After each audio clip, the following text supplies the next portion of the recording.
بالله من الشيطان الرجيم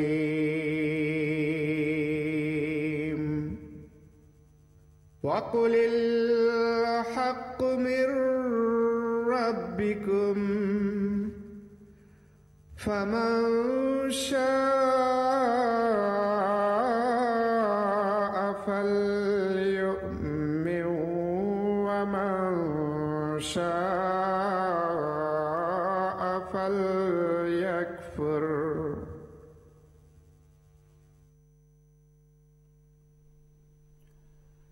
أشهد أن لا إله إلا الله وحده لا شريك له وأشهد أن محمدا عبده ورسوله أما بعد فأعوذ بالله من الشيطان الرجيم بسم الله الرحمن الرحيم اللهم صل على محمد وعلى آل محمد كما صليت على إبراهيم وعلى آل إبراهيم إنك حميد مجيد اللهم بارك على محمد وعلى آل محمد كما باركت على إبراهيم وعلى آل إبراهيم إنك حميد مجيد সুধী দর্শক, আসসালামু আলাইকুম ওয়া রাহমাতুল্লাহি ওয়া বারাকাতুহু। আপনাদের সবাইকে আরো একবার স্বাগত জানাচ্ছি আমাদের সত্যের সন্ধানে অনুষ্ঠানে আজকের পর্ব দেখার জন্য। সুধী দর্শক, আপনারা জানেন গতকালও আমরা আপনাদের সামনে এসেছিলাম, আমাদের অনুষ্ঠান নিয়ে আপনাদের সাথে কথা বলার চেষ্টা করেছি, আপনাদের প্রশ্নের উত্তর দেওয়ার চেষ্টা করেছি। ইনশাআল্লাহ তাআলা সেই চেষ্টা আজকেও থাকবে। এবার আমরা আমাদের অনুষ্ঠানগুলো সাজিয়েছি সমকালীন বিশ্বের যে পরিস্থিতি তার আলোকে সঠিক ইসলামী শিক্ষা কি, এবং সেই সাথে আহমদিয়া মুসলিম জামাত এবং হযরত মসিহে মাউদ আলাইহিস সালাতু ওয়াস সালাম মির্জা গোলাম আহমদ কাদিয়ানীর বিরুদ্ধে যে সকল আপত্তি উত্থাপন করা হয় সেগুলোর খণ্ডন এবং উত্তর নিয়ে গতকালও আমরা এই সম্পর্কে কিছু আলোচনা করেছি। ইনশাআল্লাহ তাআলা আজকেও আলোচনা হবে এবং আগামী 2 দিনও আমাদের অনুষ্ঠান থাকবে এবং সেখানেও আমরা চেষ্টা করব এই বিষয়গুলো নিয়ে আলোচনা করার জন্য। সেই দর্শক, আপনারা জানেন এবার আমাদের অনুষ্ঠান বাংলাদেশ এবং লন্ডন স্টুডিও থেকে একযোগে সম্প্রচারিত হচ্ছে। শুরুতেই আমি আমাদের প্যানেলে যারা আলোচনার জন্য উপস্থিত আছেন তাদের সাথে পরিচয় করিয়ে দিচ্ছি। আলোচনার জন্য আমাদের বাংলাদেশ স্টুডিওতে আছেন মাওলানা আওয়াল খান সাহেব, সেই সাথে আছেন আমাদের মাওলানা আনিসুল ইসলাম সাহেব, আসসালামু আলাইকুম ওয়া রাহমাতুল্লাহ। আর এছাড়া আমাদের সাথে লন্ডন স্টুডিও থেকে সরাসরি যোগ দিচ্ছেন মাওলানা ফিরোজ আলম সাহেব। আমি আপনাদের সবাইকে অনুষ্ঠানের পক্ষ থেকে স্বাগত জানাচ্ছি। সেই দর্শক, আজকে শুক্রবার ছিল, আর যারা আমাদের সাথে আছেন তারা জানেন আমরা গতকালকে আপনাদের আহ্বান জানিয়েছিলাম যে আজকে আমাদের খলিফা লন্ডন থেকে সরাসরি যে খুতবা প্রদান করেন সেটি এমটি এর মাধ্যমে সরাসরি সম্প্রচারিত হয় এবং সারা বিশ্বের আহমদীরা সেটি দেখে। এই জন্য আমরা গতকালের অনুষ্ঠানে আপনাদের আমন্ত্রণ জানিয়েছিলাম যে আমাদের খলিফাকে দেখার এবং তার কথা শোনার একটি সুযোগ রয়েছে। যারা আমাদের সাথে ছিলেন আশা করি তারা আমাদের খলিফার খুতবা এবং কথা শুনেছেন। আমি এখন সংক্ষেপে আমাদের বর্তমান খলিফা যে খুতবা কিছুক্ষণ আগে প্রদান করেছেন তার কয়েকটি কথা আপনাদের সামনে উপস্থাপন করে দিচ্ছি। হুজুর আজকের খুতবায় আহমদিয়া মুসলিম জামাত ইউকে যুক্তরাজ্যের যে আনসারুল্লাহ এবং লাজনা ইমাইল্লার ইজতেমা চলছে সেই ইজতেমার বরাতে কিছু কথা তাদের উদ্দেশ্যে বলেন এবং আনসারুল্লাহ এবং লাজনা ইমাইল্লার যে সংগঠন রয়েছে এবং তাদের যে আহাদনামা তারা পাঠ করে থাকে, তাদের এই আহাদনামা যে সকল দায়িত্বাবলী এর কথা উল্লেখ করা হয় সেগুলি যাতে তারা সঠিকভাবে পালন করে সেই ব্যাপারে হুজুর তাদের দৃষ্টি আকর্ষণ করেন এবং একই সাথে তিনি জামাতের সর্বসাধারণের উদ্দেশ্যেও এই দিকে দৃষ্টি আকর্ষণ করেন যাতে তারা সেগুলো মেনে চলেন।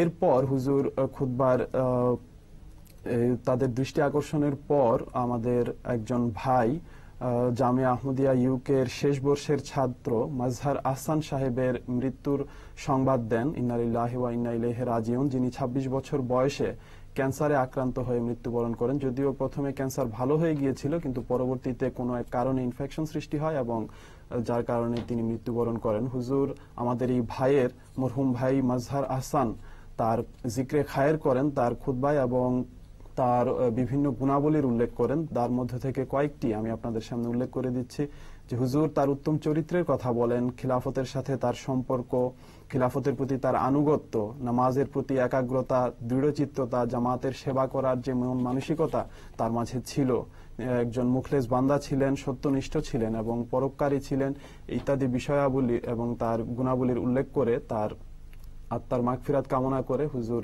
তার খুতবা প্রদান করেন।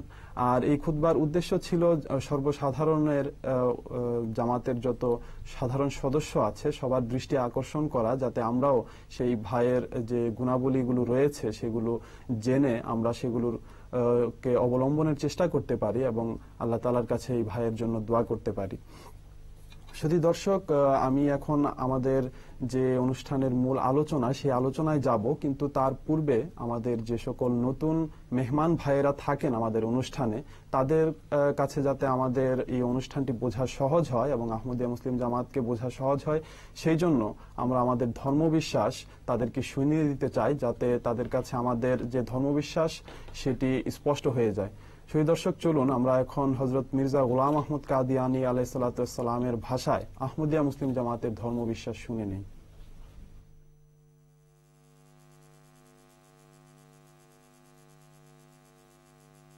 হযরত আকদাস মসিহ মাউদ আলাইহিস সালাম বলেন, আমাদের ধর্মবিশ্বাসের সারাংশ ও সারমর্ম হল লা ইলাহা ইল্লাল্লাহু মুহাম্মাদুর রাসূলুল্লাহ। এই পার্থিব জীবনে আমরা যা বিশ্বাস করি এবং আল্লাহ তাআলার কৃপায় ও তাঁরই প্রদত্ত তৌফিকে যা নিয়ে আমরা এই নশ্বর পৃথিবী ত্যাগ করব তা হল আমাদের সম্মানিত নেতা হযরত মুহাম্মদ মুস্তাফা সাল্লাল্লাহু আলাইহি ওয়াসাল্লাম হলেন খাতামান নবিয়্যিন এবং খায়রুল মুরসালিন, যার মাধ্যমে ধর্ম পূর্ণতা প্রাপ্ত হয়েছে এবং যে নিয়ামত দ্বারা সত্য পথ অবলম্বন করে মানুষ আল্লাহ তাআলা পর্যন্ত পৌঁছতে পারে তা পরিপূর্ণতা লাভ করেছে। আমরা দৃঢ় প্রত্যয়ের সাথে বিশ্বাস রাখি কোরআন শরীফ শেষ ঐশী গ্রন্থ এবং এর শিক্ষা, বিধান, আদেশ ও নিষেধের মাঝে এক বিন্দু বা কণা পরিমাণও সংযোজনও হতে পারে না আর বিয়োজনও হতে পারে না। এখন আল্লাহর পক্ষ থেকে এমন কোন ওহী বা ইলহাম হতে পারে না যা কোরআন শরীফের আদেশাবলীকে সংশোধন বা রহিত কিংবা কোনো একটি আদেশকেও পরিবর্তন করতে পারে। কেউ যদি এমন মনে করে তবে আমাদের মতে সে ব্যক্তি বিশ্বাসীদের জামাত বহির্ভূত, ধর্মত্যাগী ও কাফের। আমাদের আরো বিশ্বাস হচ্ছে সিরাতে মুস্তাকিমে উপনীত হওয়া তো দূরের কথা, কোন মানুষ আমাদের নবী সাল্লাল্লাহু আলাইহি ওয়াসাল্লামের অনুসরণ ছাড়া এর সামান্য পরিমাণ অর্জন করতে পারে না। আমরা আমাদের নবী সাল্লাল্লাহু আলাইহি ওয়াসাল্লামের সত্যিকার ও পূর্ণ অনুসরণ ছাড়া কোন ধরনের আধ্যাত্মিক সম্মান ও উৎকর্ষ কিংবা মর্যাদা ও নৈকট্য লাভ করতেই পারি না। ইজালায়ে আওহাম প্রথম খণ্ড পৃষ্ঠা 137 ও 138।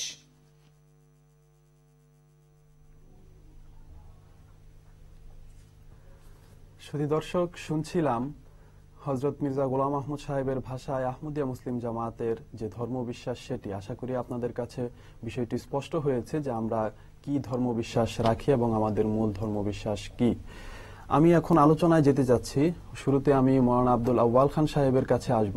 মৌলানা সাহেব, গতকালকে আমরা আল্লাহ তাআলার গুণাবলী এবং জীবন্ত খোদার প্রমাণ আমরা কিভাবে পেতে পারি সেটি শুনেছিলাম মৌলানা ফিরোজ আলম সাহেবের কাছে। আজকে আমি আপনার কাছে বলবো যে রাসূল করিম সাল্লাল্লাহু আলাইহি ওয়াসাল্লামের অতুলনীয় শান ও মর্যাদা সম্পর্কে আপনি সংক্ষেপে কিছু বলবেন। ধন্যবাদ। আল্লাহুম্মা সাল্লি আলা মুহাম্মাদিন ওয়া আলা আলি মুহাম্মাদিন ওয়া বারিক ওয়া সাল্লিম ইন্নাকা হামিদুম মাজিদ।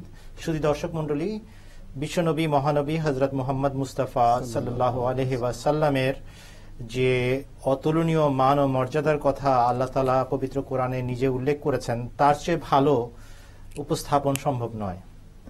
বিভিন্ন আয়াতে রাসূল আকরাম সাল্লাল্লাহু আলাইহি ওয়াসাল্লামকে যেভাবে আল্লাহ তাআলা উল্লেখ করেছেন সেটার দিকে যদি কেউ দৃষ্টিপাত করে তাহলে মহানবী সাল্লাল্লাহু আলাইহি ওয়াসাল্লামের প্রকৃত মান ও মর্যাদা স্পষ্ট হয়ে যায়।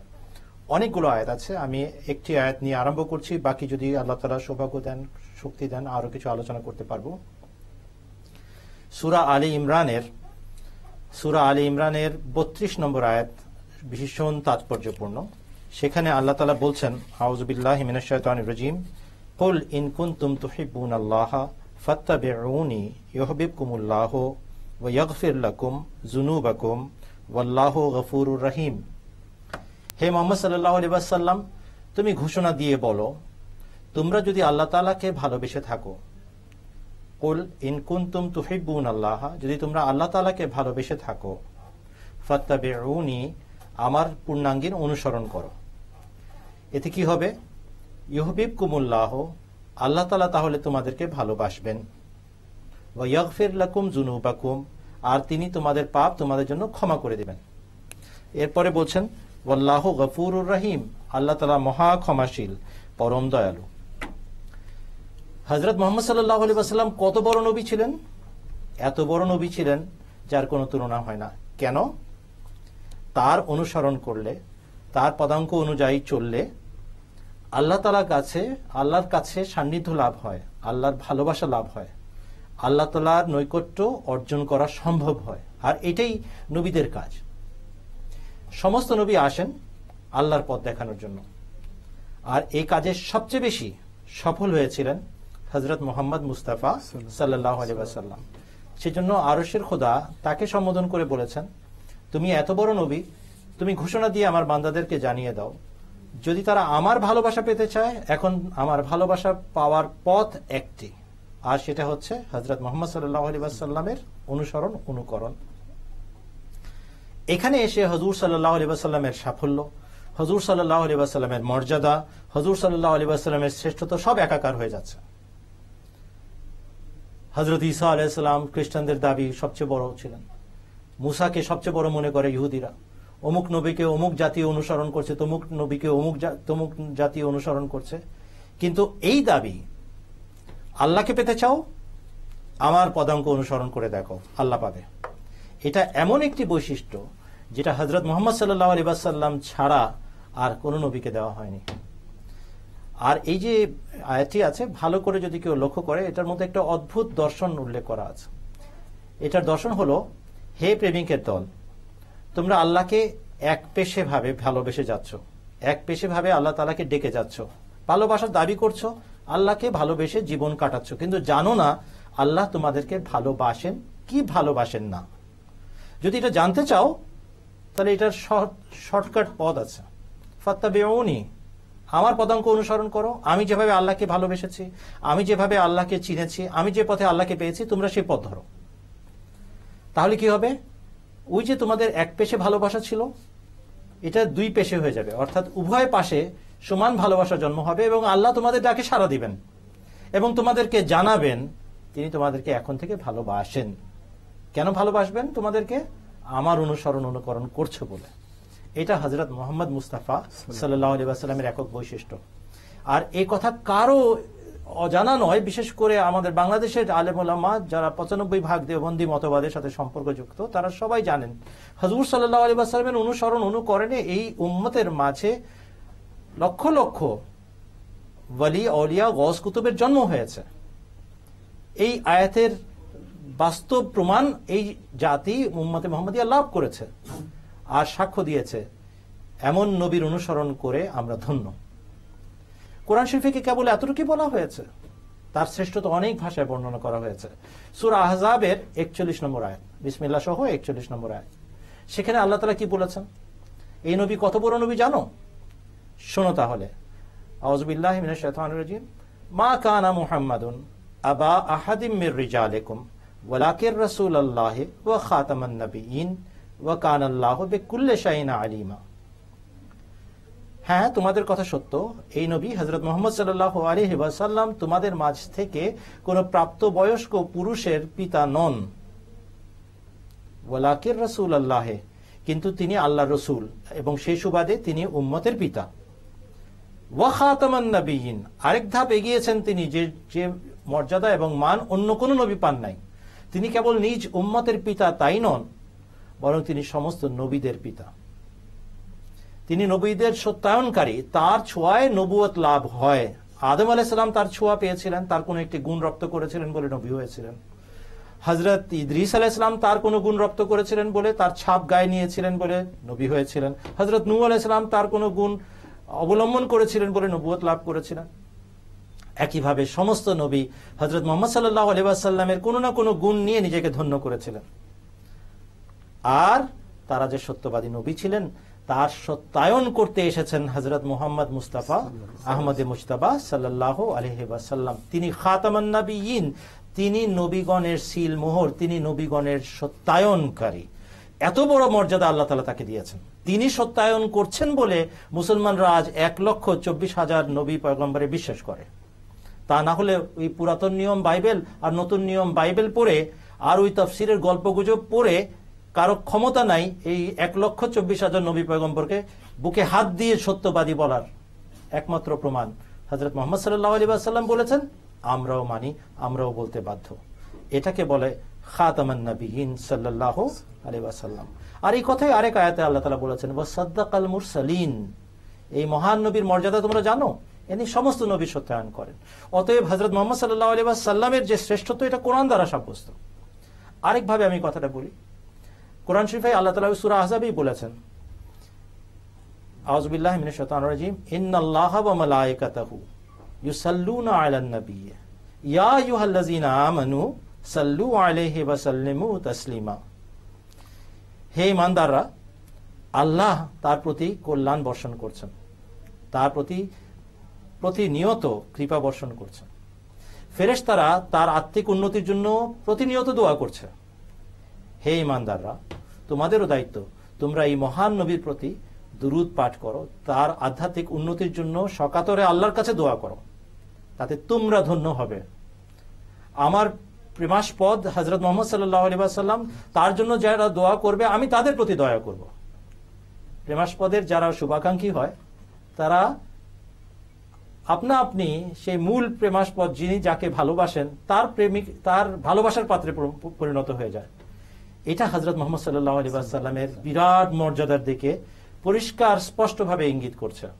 রাসূল আকরাম সাল্লাল্লাহু আলাইহি ওয়াসাল্লামের প্রতি ভালোবাসা দেখাও, আল্লাহর ভালোবাসা পেয়ে যাবে।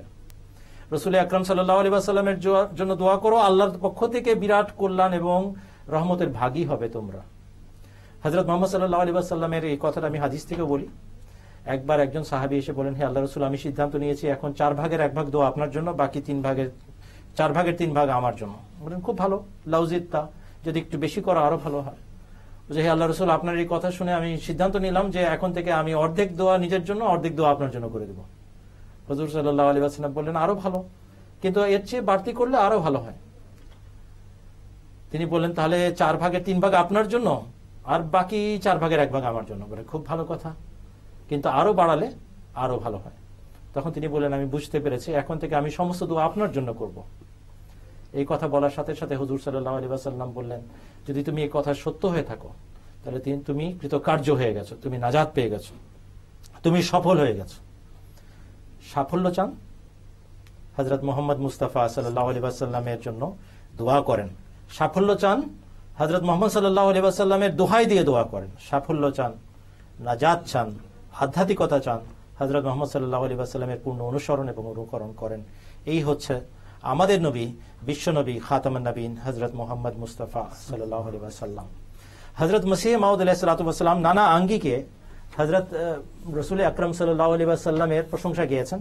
আমি একটা ছোট অংশ পড়ে দিই খুব সংক্ষেপে, সময়ের দিকে লক্ষ্য রেখে। হযরত মসিহ মাউদ আলাইহিস সালাতু ওয়াসসালাম কি ভাষায় তার মূল্যায়ন করেছেন আমরা সামান্য একটা অংশ পড়ব, যেন আমাদের দর্শকরা বুঝতে পারেন তার কত বড় মর্যাদা হযরত আকদাস মির্জা গোলাম আহমদ কাদিনী আলাইহিস সালাম জগতের সামনে উপস্থাপন করেছেন। বলছেন হযরত মির্জা গোলাম আহমদ কাদিনী আলাইহিস সালাম, আমি সব সময় বড় আশ্চর্যের দৃষ্টিতে দেখি এই আরবি নবী যার নাম মুহাম্মদ সাল্লাল্লাহু আলাইহি ওয়াসাল্লাম, তার প্রতি হাজার হাজার দরুদ ও সালাম, তিনি কত উচ্চ মর্যাদা সম্পন্ন নবী। তার সুউচ্চ মাকাম ও মর্যাদার সীমা পরিসীমা কল্পনা করা যায় না। তার পবিত্র প্রভাব অনুমান করা মানবের সাধ্যের বাইরে। বড়ই দুঃখের বিষয়, যেভাবে তাকে মূল্যায়ন করা উচিত সেভাবে তার মর্যাদাকে মূল্যায়ন করা হয়নি। আল্লাহর একত্ববাদের বিশ্বাস পৃথিবীতে যার বিলুপ্তি ঘটেছিল, তিনি সেই অনন্য বীর যিনি তা পৃথিবীতে পুনরায় প্রতিষ্ঠা করেন। তিনি আল্লাহ তাআলার সাথে পরম ভালোবাসা গড়ে তোলেন, আর সৃষ্টির সহানুভূতিতে তার প্রাণ সবচেয়ে বেশি উদ্বেলিত হয়। তাই যিনি তার হৃদয়ের রহস্য জানতেন, সেই খোদা তাআলা তাকে সকল নবী আর পূর্ববর্তী ও পরবর্তী সকলের ওপর শ্রেষ্ঠত্ব প্রদান করেন আর তার সব আশা আকাঙ্ক্ষাকে তার জীবদ্দশাতেই পূর্ণ করে দেন। হাকিকাতুল ওয়াহি পৃষ্ঠা 115 116। জাযাকুমুল্লাহ হাসানা জাযা। ধন্যবাদ মৌলানা সাহেব। শুধু দর্শক, শুনছিলাম হযরত রাসূল করিম সাল্লাল্লাহু আলাইহি ওয়াসাল্লামের অতুলনীয় শান ও মর্যাদা, যেটি মৌলানা সাহেব খুব সুন্দরভাবে বর্ণনা করলেন। আল্লাহ তাআলা আমাদেরও তৌফিক দিন, আমরাও যাতে রাসূল করিম সাল্লাল্লাহু আলাইহি ওয়াসাল্লামের প্রতি দরুদ প্রেরণ করতে পারি। সেই দর্শক, এই অনুষ্ঠান আপনাদেরই জন্য, আমাদের এই আয়োজন শুধুমাত্র আপনাদেরই জন্য, এবং আপনারা হলেন আমাদের অনুষ্ঠানের প্রাণ। আপনাদের যে কোনো জিজ্ঞাসা, যে কোনো মতামত, যে কোনো অভিযোগ আপনারা আমাদেরকে জানাতে পারেন, আমাদেরকে ফোন করতে পারেন, আমাদেরকে ইমেইল পাঠাতে পারেন। আর ফোন এবং ইমেইলের জন্য আপনারা যে সকল মাধ্যম ব্যবহার করবেন, সেই নাম্বারগুলো আপনাদের টেলিভিশনের পর্দায় দেখানো হচ্ছে। আপনারা আপনাদের পছন্দ অনুযায়ী মাধ্যম ব্যবহার করে আমাদের সাথে যোগাযোগ করুন, আমাদের কাছে আপনাদের জিজ্ঞাসা প্রেরণ করুন। ইনশাআল্লাহ তাআলা আমাদের চেষ্টা থাকবে আপনাদের সাথে কথা বলার এবং আপনাদের প্রশ্নের উত্তর দেওয়ার। আমি এই পর্যায়ে আমাদের লন্ডন স্টুডিওতে মাওলানা ফিরোজ আলম সাহেব আছেন, তার কাছে যেতে চাই। মাওলানা সাহেব, আমাকে শুনতে পাচ্ছেন? জি, আমি শুনছি। আচ্ছা, জি মাওলানা সাহেব, একটু পূর্বে মাওলানা আওয়াল সাহেব আলোচনা করলেন রাসূল করিম সাল্লাল্লাহু আলাইহি ওয়াসাল্লামের অতুলনীয় শান ও মর্যাদা সম্পর্কে, এবং সেখানে তিনি মির্জা সাহেবেরও একটি উদ্ধৃতি সেখানে পড়েছেন। আজকাল আমরা দেখতে পাই যে আহমদিয়া মুসলিম জামাত তথা মির্জা সাহেবের বিরুদ্ধে রাসূল করিম সাল্লাল্লাহু আলাইহি ওয়াসাল্লামকে নিয়েও অনেক আপত্তি করা হয়, যে মির্জা সাহেব রাসূল করিম সাল্লাল্লাহু আলাইহি ওয়াসাল্লামের চেয়ে নিজেকে শ্রেষ্ঠ বলে দাবি করেছেন। তিনি বলেছেন যে রাসূল করিম সাল্লাল্লাহু আলাইহি ওয়াসাল্লাম সঠিকভাবে দ্বীন প্রচার করতে পারেননি, আমি তা সম্পূর্ণ করেছি। এই বিষয় নিয়ে তারা আপত্তি করে থাকে মির্জা সাহেবের বিরুদ্ধে। আমরা এর কি উত্তর দিব বা এর খণ্ডন কি, সেটি আপনি আমাদের দর্শকদের উদ্দেশ্যে বলবেন। ধন্যবাদ আপনাকে।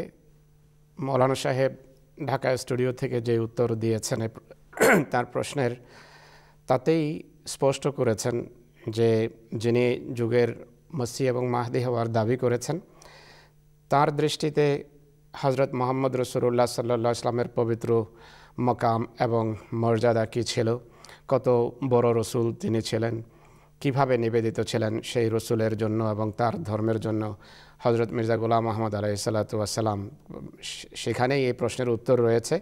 কিন্তু তবুও আপনি যে প্রশ্ন উত্থাপন করেছেন বা আপত্তিকারীদের যে আপত্তি আপনি তুলে ধরেছেন, তার প্রেক্ষাপটে কিছু বলতে চাই।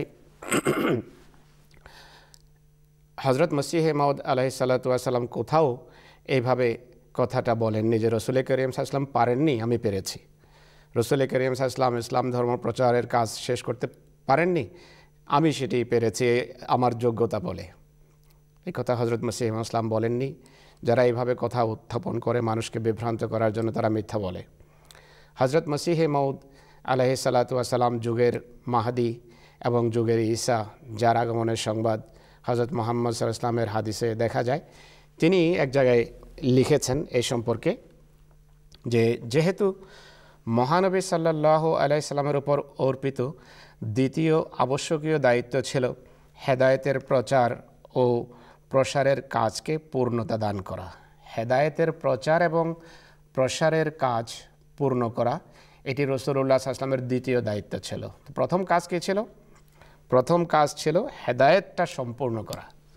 হযরত এর যতটুকু সম্পর্ক আছে আমরা জানি, সবাই জানে, সবাই মানে যে হযরত মুহাম্মদ রাসূলুল্লাহ সাল্লাল্লাহু আলাইহি ওয়াসাল্লামের পবিত্র সত্তায় হেদায়েত এবং শরীয়ত পরিপূর্ণতা লাভ করেছে, পারফেকশন পেয়েছে। কোরআন শরীফ সেটি পরিষ্কারভাবে বলেছে যে আল ইয়াউমা আকমালতু লাকুম দীনাকুম। রাসূল করিম সাল্লাল্লাহু আলাইহি ওয়াসাল্লামের সত্তায় ধর্ম এবং শরীয়ত পূর্ণতা লাভ করেছে। এটি হযরত মির্জা সাহেব নিজে লিখছেন। নতুন কোনো শরীয়তের আর প্রয়োজন নেই, নতুন কোনো শিক্ষার প্রয়োজন নেই। কিন্তু হেদায়েতের প্রচারেরও একটা কাজ আছে। এটা হযরত মুহাম্মদ রাসূলুল্লাহ সাল্লাল্লাহু আলাইহি ওয়াসাল্লামের নিজের কাজ। মুহাম্মদ রাসূলুল্লাহ সাল্লাল্লাহু আলাইহি ওয়াসাল্লামের জীবন এক মানুষের জীবন ছিল এবং মানুষের জীবন সীমিত হয়ে থাকে। সেই সীমিত জীবন কাটিয়ে হযরত রাসূল করিম সাল্লাল্লাহু আলাইহি ওয়াসাল্লাম পৃথিবী থেকে বিদায় নিয়েছেন। এই ব্যাখ্যায় গেলে এটা পড়া হবে না, তাই আমি এখানে পড়ে দেই যে প্রচারের যে কাজটা আছে সেই সম্পর্কে হযরত মির্জা গোলাম আহমদ আলাইহিস সালাতু ওয়াস সালাম, ইমাম মাহদি আলাইহিস সালাতু ওয়াস সালাম, যার সম্পর্কে অপবাদ এবং আপত্তি উত্থাপন করায় তিনি লিখেছেন যে এই যে প্রচারের প্রেক্ষাপটটা, এই প্রেক্ষাপটে পবিত্র প্রথম যুগে প্রচারের কাজটা উপায় উপকরণ না থাকার কারণে বাস্তবায়ন সম্ভব হয়নি। এটি একেবারে বাস্তব সত্য কথা। প্রথম যুগে আজকে যেভাবে প্রচার করা সহজ, আজকে যেভাবে পৃথিবীর যে কোনো প্রান্ত থেকে আপনি এখন কিছু বলেন, 1 সেকেন্ড পরে বা সেকেন্ডেরও পূর্বে পৃথিবীর অপর প্রান্তে তা পৌঁছে যাচ্ছে। আমার আওয়াজ আপনারা ঢাকায় বসে শুনতে পাচ্ছেন বা আমেরিকাতে মানুষ শুনছে আমার আওয়াজ। কিন্তু প্রথম যুগে 1400-1500 বছর পূর্বে সেই সুযোগ ছিল না। শুধু এই বাস্তব সত্যটাই হযরত মির্জা গোলাম মোহাম্মদ আলাইহিস সালাতু ওয়াস সালাম তার লেখাতে উল্লেখ করেছেন যে আমাদের প্রিয় মনিবের যুগে ধর্মের প্রচারের কাজটাও তারই কাজ, কিন্তু সেই যুগে উপায় উপকরণ না থাকার কারণে সেটি সম্ভব হয়ে ওঠেনি। তো এটি কখন হবে? তিনি বলছেন এই জন্যই পবিত্র কোরআনে আয়াত ওয়া আখারিনা মিনহুম লাম্মা ইয়ালহাকু বিহিম এর মাঝে হুজুরে করিম সাল্লাল্লাহু আলাইহি সাল্লামের পুনরায় আগমনের প্রতিশ্রুতি দেওয়া হয়েছে। অর্থাৎ রসুল করিম সাল্লাল্লাহু আলাইহি সাল্লামের একটা দ্বিতীয় আগমন হবে। আগমন হযরত মুহাম্মদ রাসূলুল্লাহর, অন্য কোনো ব্যক্তির না, মির্জা গোলাম আহমদ আলাইহিস সালাতু ওয়াস সালামের না, মুহাম্মদ রাসূলুল্লাহর আগমন হবে। আর সেটি কিভাবে হবে আমরা এই প্রোগ্রামে শত শতবার উল্লেখ করেছি। বুখারীতে উল্লেখ আছে সাহাবীদের সামনে যখন সেই সূরা জুমার আয়াতটা যখন পাঠ করা হলো যে ওয়া আখারিনা মিনহুম লাম্মা ইয়ালহাকু বিহিম ওয়া হুয়াল আজিজুল হাকিম, যে আল্লাহ তাআলা মুহাম্মদ সাল্লাল্লাহু আলাইহি সাল্লামকে একবার প্রেরণ করেছেন আরবের নিরক্ষরদের মাঝে, এরপর রসুল করিম সাল্লাল্লাহু আলাইহি সাল্লামের আগমন আখারিনদের মাঝে হবে, আরও একটি জামাতের মাঝে যারা এখনও প্রথম যুগের সাহাবীদের সাথে মিলিত হয়নি। লাম্মা ইয়ালহাকু বিহিম, সাহাবীরা জিজ্ঞেস করেছেন যে হে আল্লাহ রসুল তারা কারা? মানহুম ইয়া রাসূলুল্লাহ। বুখারীর হাদিসের বাক্য এটি। এই প্রশ্নের উত্তরে রসুল করিম সাল্লাল্লাহু আলাইহি সাল্লাম বলেছেন যে এক ব্যক্তির আগমন ঘটবে, তার পাশে উপবিষ্ট অনারব পারস্যবংশীয় এক সাহাবী হযরত সালমান ফারসির কাঁধে হাত রেখে বলেছিলেন যে একসময় ঈমান পৃথিবী থেকে হারিয়ে যাবে, এই ব্যক্তির বংশ থেকে এক বা একাধিক ব্যক্তি সেই ঈমানকে পৃথিবীতে ফিরিয়ে আনবে। তো রসুল করিম সাল্লাল্লাহু আলাইহি সাল্লামের একটা দ্বিতীয় আগমনের সংবাদ হযরত মুহাম্মদ সাল্লাল্লাহু আলাইহি ওয়াসাল্লাম আল্লাহর পক্ষ থেকে সংবাদ পেয়ে নিজেই দিয়েছেন। সেই যুগে রসুল করিম সাল্লাল্লাহু আলাইহি ওয়াসাল্লামের ধর্মের প্রচার এবং প্রসারের কাজ পূর্ণতা লাভ করার কথা। শুধু এই কথাটা হযরত মির্জা গোলাম মোহাম্মদ আলাইহিস সালাম লিখেছেন যে প্রথম আগমনের সময় যেহেতু উপায় উপকরণ ছিল না, তাই তার একটা দ্বিতীয় আগমনের সংবাদ কোরআন শরীফে আছে। আর দ্বিতীয় আগমন কিভাবে হবে? রাসূলুল্লাহ নিজেই বলেছেন যে বুরুজি রূপে, তার প্রতিচ্ছায়া রূপে তারই মান্যকারীদের মধ্য থেকে এক ব্যক্তি আসবেন, তার আগমন মুহাম্মদ রাসূলুল্লাহর আগমন, প্রতিচ্ছবি হিসাবে তিনি আসবেন, এসে মুহাম্মদ রাসূলুল্লাহর কাজ করবেন। এই কথাটাই শুধু তিনি বলেছেন। এটিকে নিয়ে তুল কালাম কাণ্ড ঘটানো এটি ধর্ম ব্যবসায়ী মৌলবীদের কাজ। আর তারাই বলে মির্জা সাহেব বলেছেন যে রাসূলুল্লাহ পারেননি, আমি ধর্ম প্রসারের কাজ সম্পূর্ণ করেছি। অথচ কোরআন শরীফের আয়াতের তাফসির করতে গিয়ে এদেরই মৌলবীরা, দেওবন্দি মৌলবীরাই নিজেদের তাফসিরে লিখেছে সূরা ফাতহার আয়াত হুয়াল্লাযী আরসালা রাসূলাহু বিল হুদা ওয়া দীনিল হক লিইয়ুযহিরাহু আলাদ দীনি কুল্লিহি, যে আল্লাহ তাআলা হযরত মুহাম্মদ রাসূলুল্লাহ সাল্লাল্লাহু আলাইহি ওয়াসাল্লামকে পাঠিয়েছেন পৃথিবীর সকল ধর্মের উপর ইসলাম ধর্মকে জয়যুক্ত করার জন্য। এখন এই সমস্ত মুফাসসিররা নিজেরা জানে যে এই কাজটা স্বয়ং মুহাম্মদ রাসূলুল্লাহর রক্ত মাংসের পবিত্র দেহ যখন পৃথিবীতে ছিল সেই যুগে এটি পূর্ণতা লাভ করেনি। শরীয়ত পূর্ণ হয়েছে, কিন্তু এশাআতে শরীয়ত, তাকমিলে এশাআতে শরীয়ত, শরীয়তের প্রচারের কাজের পূর্ণতা হযরত মুহাম্মদ সাল্লাল্লাহু আলাইহি ওয়াসাল্লামের যুগে এনারাই লিখেছেন যে হয়নি। ওয়া যালিকা ইনদা খুরুজিল মাহদি, মাহদির যুগে হবে হেদায়েতের প্রচারের পূর্ণতার কাজটা, এটা তারা লিখেছে, আহমদিয়া মুসলিম জামাত লেখেনি। এবং বিনা ব্যতিক্রমে সব মুফাসসির এটা লিখেছে প্রায়। তো আপত্তির খাতিরে শুধু এই ধরনের কথা বলা হয়। তো হেদায়েতের প্রচারের যে সম্পূর্ণতার কাজ এটি শেষ যুগে মুহাম্মদ রাসূলুল্লাহর যখন দ্বিতীয় আগমন ঘটবে বুরুজি রূপে, প্রতিচ্ছায়া রূপে তারই উম্মতের মধ্য থেকে এক ব্যক্তির মাধ্যমে এই কাজটা হওয়ার কথা। হযরত মির্জা গোলাম আহমদ আলাইহিস সালাম শুধু এই কথাটাই বলেছেন যে আজকে যেহেতু যোগাযোগ মাধ্যম খুবই উন্নত, আজকে খুব সহজেই ইসলামের বাণী পৃথিবীর সে সকল অঞ্চলেও প্রচার করা সম্ভব হচ্ছে যেখানে সেই যুগে প্রচার করা সম্ভব হয়নি। তো এটি তিনি বলেছেন, কিন্তু আপত্তিকারীকে আপনি কিভাবে বোঝাবেন? আমরা তো বারবার এখানে তুলে ধরার চেষ্টা করছি। আল্লাহ তাআলা মানুষের চোখ খুলুন, কান খুলুন, হৃদয় খুলুন, যে এই ধরনের যারা অযথা বিভ্রান্তি ছড়ায় তাদের কথা শুনে গবেষণার দিকে যান, যে কথার আসল অর্থ কী, আসল মর্ম কী, যিনি কথা বলেছেন কিভাবে বলেছেন। হযরত মির্জা গোলাম আহমদ আলাইহিস সালামের সব কথাকে যেই পটভূমিতে তিনি কথা বলেছেন সেই পটভূমি দেখতে হবে। তার পুরো রচনাবলীকে সামনে রেখে কথা বলাই ইনসাফের কাজ। মাঝখান থেকে একটা বাক্য বা একটা শব্দ নিয়ে মানুষকে বিভ্রান্ত যারা করে তাদের অন্য যে কোনো স্বার্থ থাকতে পারে, কিন্তু হেদায়েতের সন্ধান তাদের উদ্দেশ্য না। যেই মির্জা গোলাম আহমদ আলাইহিস সালাম, ইমাম মাহদি আলাইহিস সালাম নিজে লেখেন যে আমি সব কুছ হামনে উসি সে পায়া, শাহেদ হ্যায় তু খুদায়া, যে হে আমার আল্লাহ, এই সমস্ত মিথ্যাবাদীরা অনেক আজে বাজে কথা বলে, কিন্তু তুমি সাক্ষী যে আমি সব কিছু হযরত মুহাম্মদ রাসূলুল্লাহ সাল্লাল্লাহু আলাইহি ওয়াসাল্লাম থেকে পেয়েছি। বলেছেন আমি মুহাম্মদী সমুদ্রের একটা বিন্দু মাত্র। বলেছেন আমার কর্ম যদি হিমালয় পর্বতের সমানও হতো, আমার নেক কাজ, আর আমি যদি হযরত মুহাম্মদ রাসূলুল্লাহর আনুগত্য না করতাম, তাহলে এই সব কিছু আগুনে নিক্ষিপ্ত হওয়ার যোগ্য ছিল।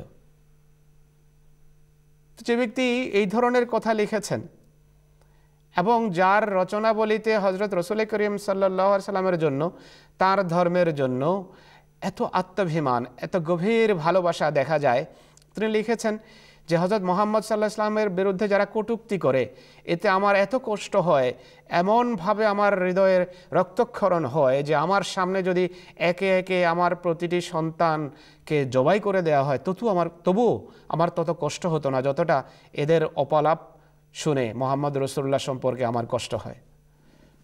তো কোনো কথা বলার আগে এই পটভূমিতে বলতে হবে। আর জামাতে আহমদিয়ার কোনো ব্যক্তির কোনো দুর্বল বাক্য কিন্তু জামাতে আহমদিয়ার সত্যতার বা মিথ্যা হওয়ার সনদ হতে পারে না। জামাতে আহমদিয়া সম্পর্কে যদি কিছু বলতে হয়, জামাতে আহমদিয়ার প্রতিষ্ঠাতা এবং জামাতে আহমদিয়ার যারা সত্য খলিফা তাদের উক্তির পটভূমিতে বলতে হবে। আমি যে কোনো কিছু বলতে পারি, এটি জামাতে আহমদিয়ার সত্য হওয়া মিথ্যা হওয়ার সনদ নয়। জামাতে আহমদিয়াকে সত্য এবং মিথ্যা যদি প্রমাণ করতে হয়, হযরত মির্জা গোলাম আহমদ আলাইহিস সালাম যিনি যুগের মাহদি হওয়ার দাবি করেছেন, তার রচনাবলীর আলোকে বলতে হবে এবং তার খলিফাদের কথার আলোকে বলতে হবে। কোনো ব্যক্তি অনেক সময় ভালোবাসার আতিশয্যে বা কারো কোনো কাজ দেখে হঠাৎ করে এমন কিছু বলে বসেন যেটা তার মানে আবেগেরই একটা চরম বহিঃপ্রকাশ হয়ে থাকে, কিন্তু সেটিকে জামাতে আহমদিয়া সংক্রান্ত কোনো দুর্বল বাক্য হিসেবে নিয়ে মানুষের সামনে উপস্থাপন করা এটি সততার পরিচয় নয়। তো এই বিষয়ে ডিটেইলে আমি যাচ্ছি না, শুধু ইঙ্গিতে একটা কথা বললাম যে এই দিকটাও সামনে রাখতে হবে। তো আপনার কথার উত্তর হলো, যারা এই ধরনের কথা বলে তারা মিথ্যা বলে, আর যারা এই ধরনের কথা শুনে তাদের গবেষণা করা উচিত যে জামাতে আহমদিয়ার আসল অবস্থান কি, আসল অবস্থান কি, আসল অবস্থান কি। ধন্যবাদ মৌলানা সাহেব।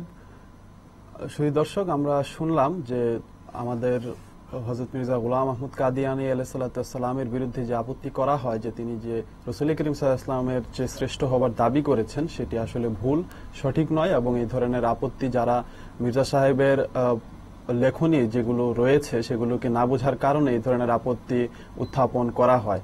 আমরা দেখতে পাচ্ছি যে আমাদের সাথে একজন দর্শক আছেন ফোন লাইনে, মোহাম্মদ মনির হোসেন সাহেব ভাতগা থেকে। আমরা এখন তার কাছে যাচ্ছি। আসসালামু আলাইকুম ওয়া রাহমাতুল্লাহ। ওয়ালাইকুম আসসালাম ওয়া রাহমাতুল্লাহ। জি মনির হোসেন সাহেব, আপনার প্রশ্নটি বলুন। জি, আমি ভাতগা থেকে বলছিলাম। প্রশ্নটা হচ্ছে, আমরা যারা আহমদিয়া মুসলিম জামাতের অন্তর্ভুক্ত তারা আহমদি, যারা ইমাম মাহদি ইসলামকে মানে নেয় তারা গয়র আহমদি। প্রশ্নটা হচ্ছে যে তারা ইমাম মাহদি ইসলামকে না মানার কারণে গয়র আহমদি, আর আমরা মানার কারণে আহমদি হয়েছি, কিন্তু তাদের সাথে আমাদের ছেলে মেয়েদের বিয়ে শাদী বৈধ নয় কেন? এটা হযরত মুহাম্মদ আলাইহিস সালামের শিক্ষার আলোকে বুঝিয়ে বলবেন কি? ধন্যবাদ মনির হোসেন সাহেব। আমি মৌলানা আওয়াল সাহেবকে বলবো এই প্রশ্নটির উত্তর দেওয়ার জন্য। বৈধ অবৈধর প্রশ্ন নাই। আহমদিয়া মুসলিম জামাত একটি আধ্যাত্মিক সংগঠন, প্রত্যেক সংগঠনের নিজস্ব কিছু নিয়ম নীতি থাকে। এই জামাতের প্রতিষ্ঠাতা যখন দাবি করেন তখন তার বিরুদ্ধে সম্মিলিতভাবে ৭২ ফিরকার ২০০ জন আলেম ওলামা মৌলভী মোহাম্মদ হোসেন বাটালভির উদ্যোগে হুজুরকে এবং তার অনুসারী জামাতকে কাফের আখ্যা দেয়। এই কারণে হযরত আকদাস মসিহে মাউদ ইমাম মাহদী আলাইহিস সালাতু ওয়াস সালাম কয়েক বছর পর্যন্ত তাদেরকে বুঝান যে তোমরা আমাকে কাফের কোনো মতেই বলতে পারো না।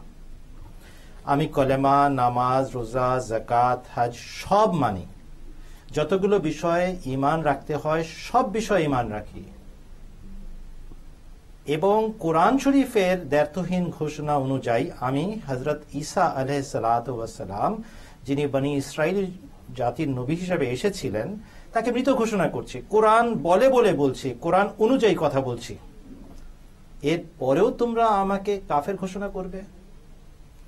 ১, ২, ৩, ৪ বছর বুঝানোর পর, বছরের পর বছর বুঝানোর পরও যখন তারা নিজেদের কুফরি ফতোয়া ফেরত নেয়নি, তখন হযরত আকদাস মসিহে মাউদ আলাইহিস সালাতু ওয়াস সালাম সিদ্ধান্ত দিয়েছেন যে এত বুঝালাম, বুঝলে না, এখন আমার কথাও চলবে না, তোমাদের কথাও চলবে না, চলবে হযরত মুহাম্মদ মুস্তাফা সাল্লাল্লাহু আলাইহি ওয়াসাল্লামের কথা। আর সে কথা হলো, যে মুসলমানকে কাফের বলার ধৃষ্টতা দেখায় সে নিজে কুফরি করে। যে কুফরি করে তার পিছনে আমরা নামাজ পড়তে পারি না, তাদের সাথে আমাদের বিবাহ বন্ধন হতে পারে না। এটা হলো সমস্যার মূল কারণ। হ্যাঁ, যদি আহমদিয়া জামাতের বাইরের মেয়েকে কোনো আহমদি মুসলমান বিয়ে করতে চায়, আহমদিয়া জামাতের বাইরের মুসলমান মেয়েকে, তাহলে খলিফা ওয়াক্তের কাছে লেখা উচিত যে এই কারণে আমাকে অনুমতি দেওয়া হোক। যদি হুজুর অনুমতি দেন বিয়ে করতে পারে, যদি অনুমতি না দেন বিয়ে হবে না।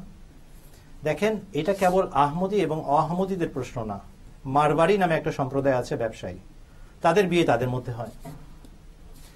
বোম্বাইদের অনেক রকমের বংশ আছে, পরিবার আছে, তাদের ব্যবসায় পরিবারগুলো শুধু নিজেদের মধ্যেই করে, বিবাহ শাদী করে। কেন?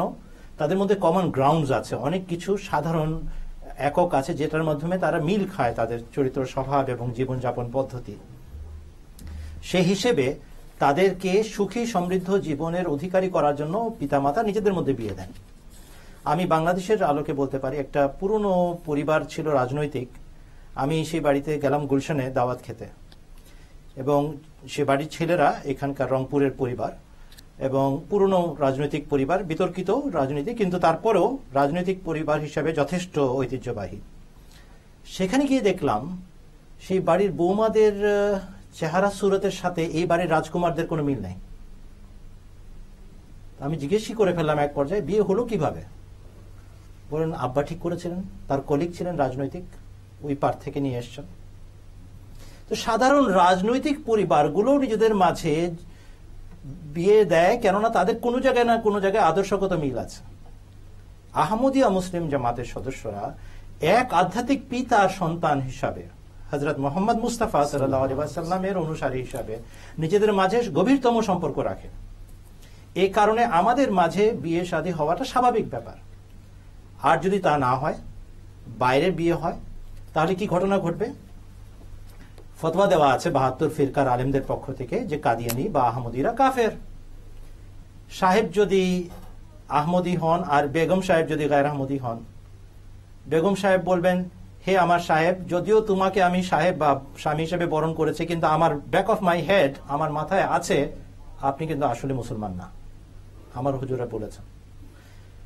যখন সন্তান সন্ততি হবে তখন আমি কিন্তু তাদেরকে মুসলমান বানাবো, অর্থাৎ আমার মাথায় যে ইসলাম আছে, সুন্নি ইসলাম বা হানাফি ইসলাম বা what ever Islam she believes in, সেই ইসলামে কিন্তু মানুষ করব। সাহেব বলবেন, না, আমি যে ইসলামে বিশ্বাস করি তোমাকেও সেই সন্তানদেরকে সেই ইসলামে মানুষ করতে হবে না।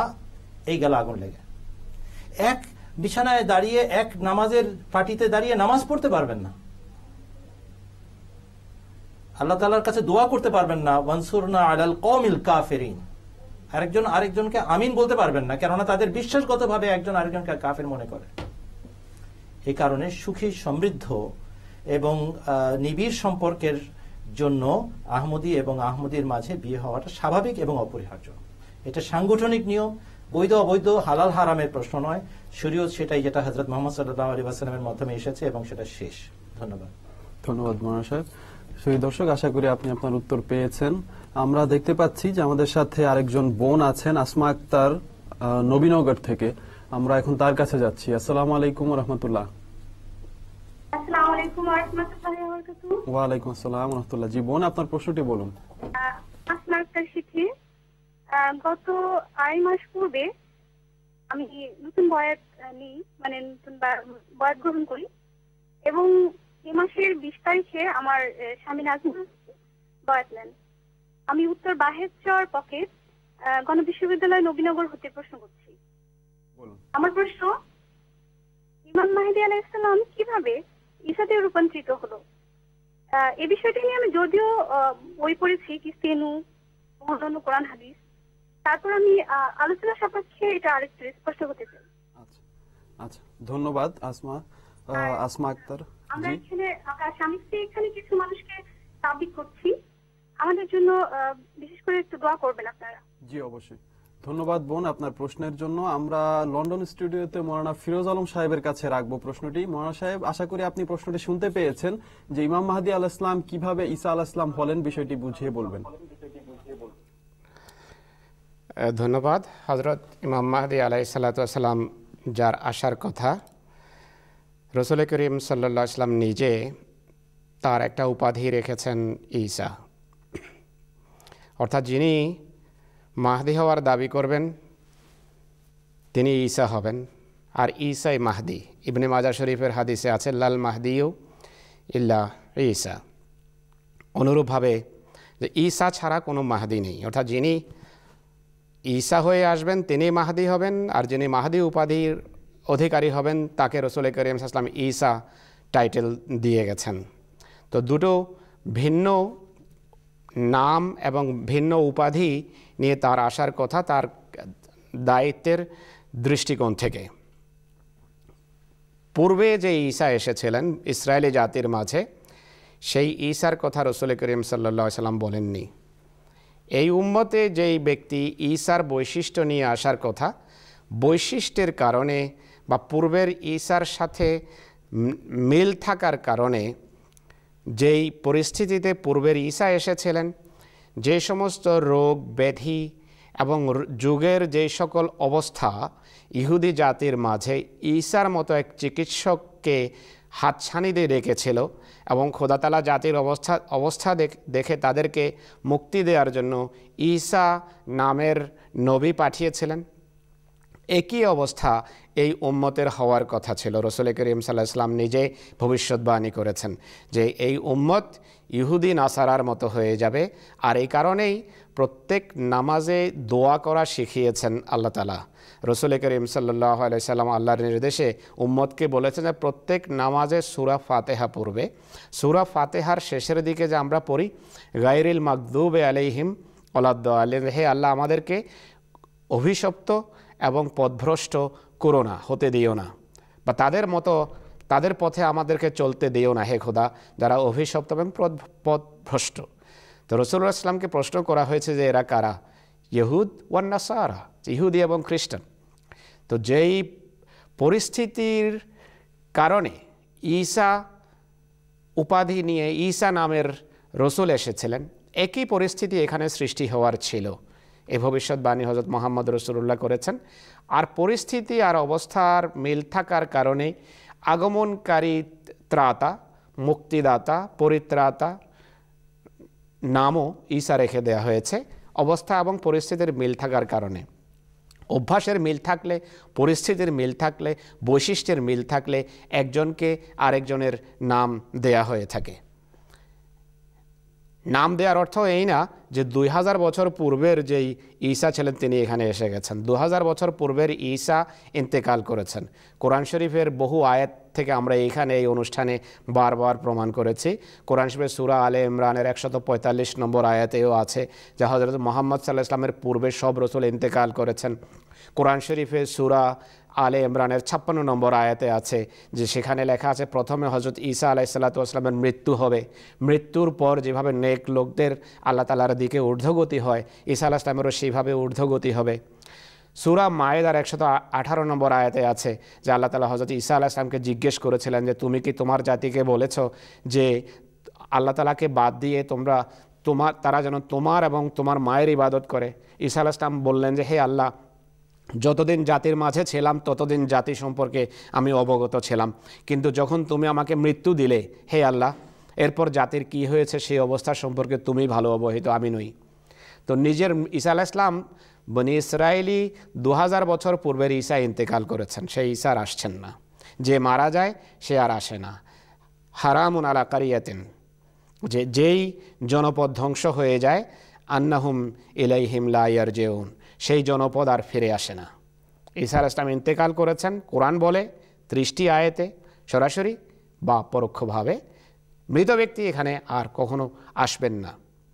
রাসূল করিম সাল্লাল্লাহু আলাইহি ওয়াসাল্লামের সাহাবী শাহাদাত বরণের পর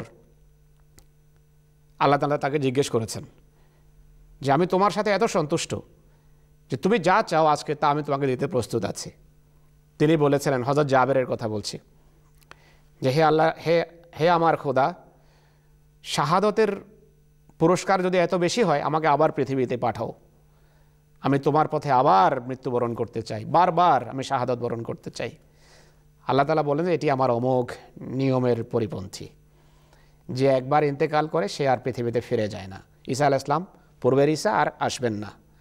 এখানে ঈসার আসার অর্থ হলো এখানকার লোকদের অবস্থা পূর্বের ইহুদিদের মতো হয়ে যাওয়ার কথা ছিল, সেই জন্য পূর্বের চিকিৎসকের নাম এ যুগের রোগের সুরাহার জন্য চিকিৎসককে সেই নাম দিয়ে দেওয়া হয়েছে।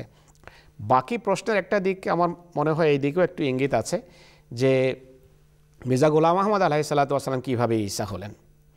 ঈসা হওয়ার জন্য এর পূর্বের একটা অবস্থা দাবি করে, প্রথমে মরিয়মী পবিত্রতা অবলম্বন করতে হয়। মরিয়মী পবিত্রতা যখন কেউ অবলম্বন করে তার ভিতর ঈসার মতো পবিত্র আত্মা সৃষ্টি হয়। হযরত মসিহে মাউদ আলাইহিস সালাতু ওয়াস সালাম, মির্জা গোলাম আহমদ আলাইহিস সালাতু ওয়াস সালাম প্রথমে মরিয়মী পরিস্থিতি নিজের মাঝে সৃষ্টি করেছেন, পাক পবিত্র জীবনযাপন করেছেন।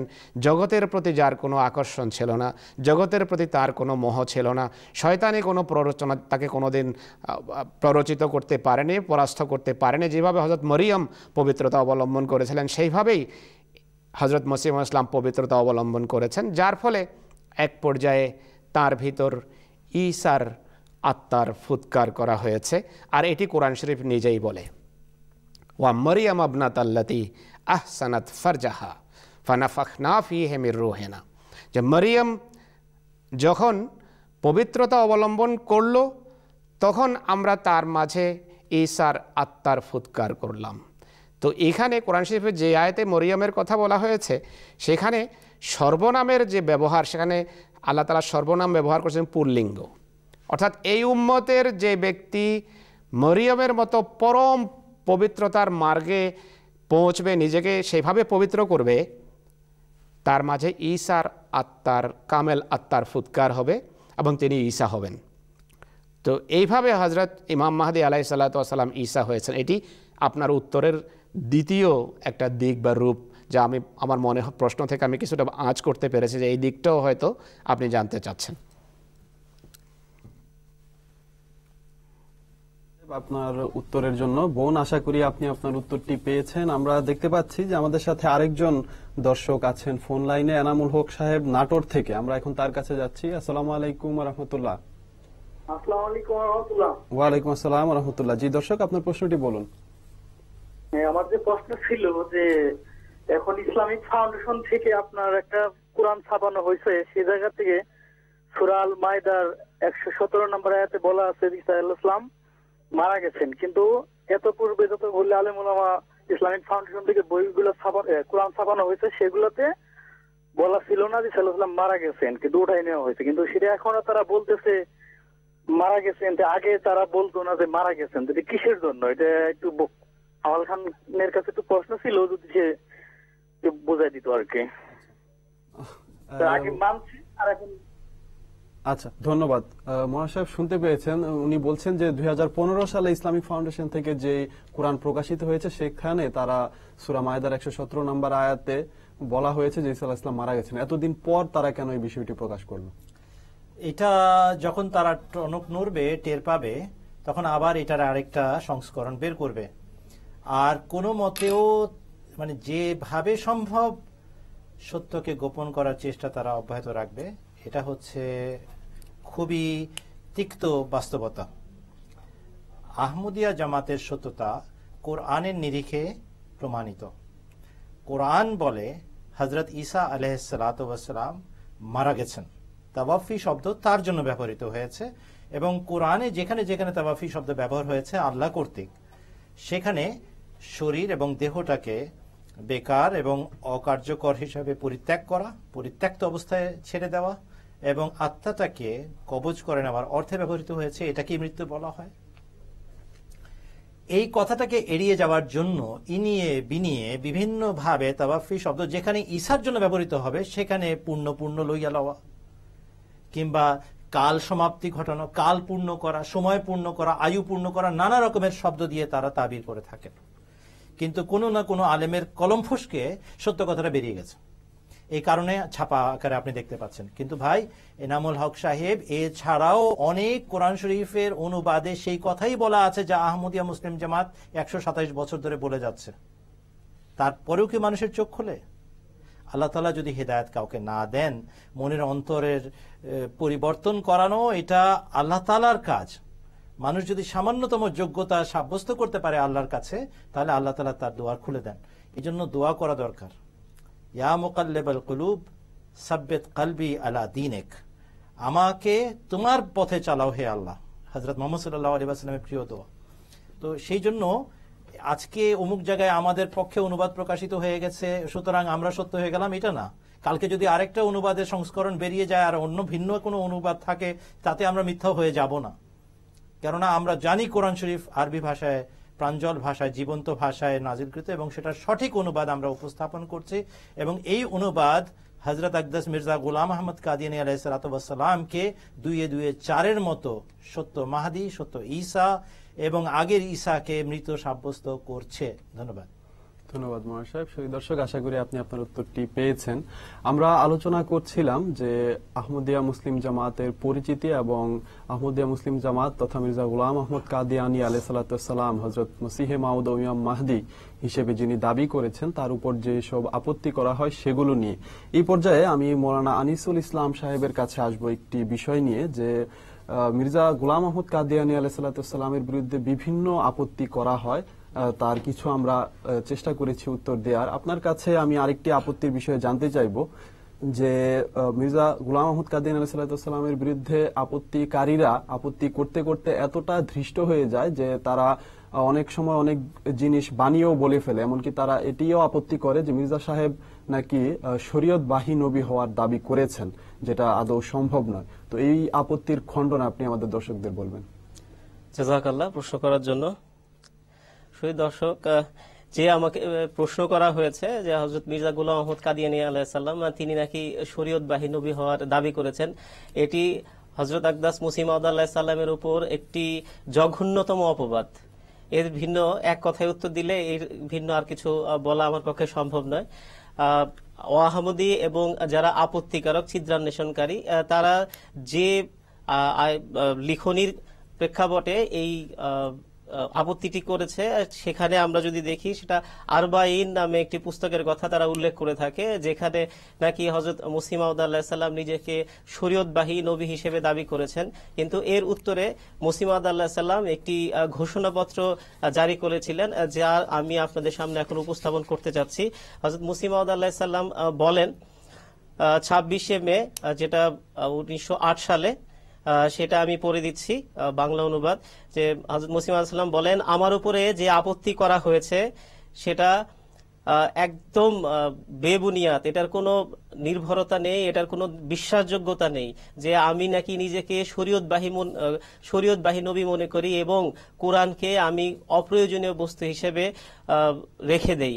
বরং তার পাশাপাশি মসিহ মাউদ আলাইহিস সালাম বলেছেন, আর নিজে নাকি হযরত মসিহ মাউদ আলাইহিস সালামের উপর আপত্তি করা হয়েছে, তিনি নাকি নিজে পৃথক কালেমা এবং কিবলা নির্বাচন করেছেন এবং নির্ধারণ করেছেন নিজের জন্য, পাশাপাশি ইসলামী শরীয়তকে সে মনসুখ আখ্যায়িত করেছেন। এটি হযরত ইমাম মাহদী আলাইহিস সালাম ঘোষণাপত্রের মাধ্যমে আমাদের সামনে উপস্থাপন করেছেন, মুসলিম উম্মার সাথে সামনে উপস্থাপন করেছেন যে এটি আমার উপর একটি জঘন্যতম অপবাদ। হযরত মসিহ মাউদ আলাইহিস সালাম কখনোই, হযরত মসিহ আলাইহিস সালাম এই যে প্রচারপত্র ঘোষণাপত্র সেখানে তিনি উল্লেখ করেছেন যে আমি আজকে থেকে নিয়ে এ যাবৎকালে যত লিখনি লিখেছি সেখানে কোথাও এরকম কোনো শব্দ নেই যেখানে আমি শরীয়তবাহী নবী হিসেবে নিজেকে দাবি করেছি। এটা একটি মিথ্যা এবং হযরত মসিহ মাউদ আলাইহিস সালামের উপর একটি ভ্রান্ত এবং বানোয়াট আপত্তি। পাশাপাশি এখানে যদি হযরত মসিহ মাউদ আলাইহিস সালাম যে বিষয়টি এখানে উপস্থাপন করার কথা এখানে এসেছে সেটি হচ্ছে হযরত মসিহ মাউদ সাল্লাম বলেছেন যে ওয়ালাউ তাকাব্বালা, যেটা আমরা জানি যে হযরত মুহাম্মদ সাল্লাল্লাহু আলাইহি সাল্লামের জন্য নির্ধারণ করা হয়েছিল যদি কেউ সত্যবাদী হয় তার জন্য 23 বছরের জীবনকাল, সে দাবি করার পর 23 বছর জীবন লাভ করবেন। হযরত মসিহ মাউদ আলাইহিস সালাম যখন এই ঘোষণা করলেন তখন বিরুদ্ধবাদীরা বলল যে না, এটা তো শরীয়তবাহী নবীর জন্য। পরবর্তীতে মসিহ মাউদ সাল্লাম ঠিক আছে, যদি এটা শরীয়তবাহী নবীর জন্য হয়ে থাকে তারপরও আমি এই দাবি আমি করতেছি যে আমি যে দাবি করেছি সেই দাবির পর আমি অবশ্যই 23 বছর জীবন লাভ করব। পরিশেষে আমি এই কথা বলে এখানে শেষ করতে চাচ্ছি যে হযরত মির্জা গোলাম মোহাম্মদ কাদিয়ানী আলাইহিস সালামের উপরে ও আহমদী এবং যারা ছিদ্রান্বেষী হযরত মুহাম্মদ সাল্লাল্লাহু আলাইহি সাল্লামের প্রকৃত দাসের উপরে যে আপত্তি করে থাকে সেটি একবারই ভিত্তিহীন এবং মিথ্যা বানোয়াট, এছাড়া আর ভাষায় প্রকাশ করার মতো কিছু নেই। আল্লাহ তাআলা আমাদের সবাইকে আমাদের বিরুদ্ধবাদী সবাইকে প্রকৃত জ্ঞান দান করুন এবং আল্লাহর যে আদিষ্ট, আল্লাহর যে প্রত্যাদিষ্ট মহাপুরুষ তাকে চেনার তৌফিক দান করুন। জাযাকাল্লাহ। ধন্যবাদ মৌলানা সাহেব। শুধু দর্শক, আমরা ওনার কাছে শুনলাম যে মৌলানা আনিসুল ইসলাম সাহেবের কাছে শুনলাম যে কিভাবে মির্জা সাহেবের বিরুদ্ধে এইসব আপত্তি করা হয় এবং সেগুলোর খণ্ডন কি। এখানে একটি বিষয় পবিত্র কোরআনে মৌলানা সাহেব ঘোষণা রয়েছে প্রকাশ্য যে ওয়ালা তাকাব্বালা আলাইনা বাযাল আকাবিল, আপনি যে আয়াতের কথা উল্লেখ করলেন যে সেখানে যদি কেউ মিথ্যাবাদী হয়ে আল্লাহ তাআলার নামে কোনো দাবি করে আল্লাহ তাআলা স্বয়ং তাকে শাস্তি দিবেন। অথচ মির্জা সাহেব হযরত মসিহ মাউদ আলাইহিস সালাম প্রতিষ্ঠিত এই জামাত আজকে 100 বছরের উপরে হয়ে গেছে এবং দিন দিন পৃথিবীতে ছড়িয়ে পড়ছে। তো এটি অবশ্যই, এটি যদি কেউ চিন্তা করে তাহলে এটি তার জন্য সত্যতার প্রমাণ হিসেবে যথেষ্ট। আচ্ছা, ধন্যবাদ আপনাকে আপনার উত্তরের জন্য। আমি এখন দেখতে পাচ্ছি আমাদের হাতে খুব একটা সময় নেই, কিন্তু আমাদের একজন দর্শক রয়েছেন ফোন লাইনে, আমরা তার প্রশ্নটি নিয়ে বিরতিতে যাব। দেখতে পাচ্ছি যে আব্দুর রহমান সাহেব খুলনা থেকে আমাদের সাথে লাইনে আছেন। আসসালামু আলাইকুম ওয়া রাহমাতুল্লাহ। জি আব্দুর রহমান সাহেব, আপনি কি শুনতে পাচ্ছেন? ওয়ালাইকুম আসসালাম ওয়া রাহমাতুল্লাহি ওয়া বারাকাতুহু। জি প্রিয় দর্শক, আপনার প্রশ্নটি বলুন। আচ্ছা, আমি আব্দুল ওয়াহাব আব্দুর রহমান সাহেবের পক্ষ থেকে আমি প্রশ্নটা করতেছি।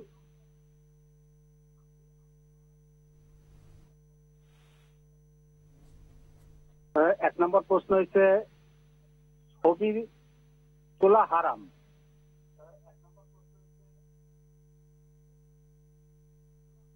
জি দর্শক বলুন। আমাদের গোলাম মোহাম্মদ কাদিয়ানী সাহেবের ছবি আমরা দেখতে পাচ্ছি। জি আচ্ছা, আর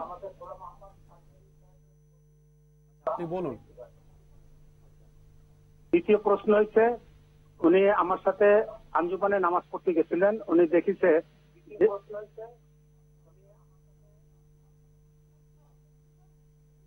টাকনুর নিচে অনেকের প্যান্ট পরা আছে। জি জি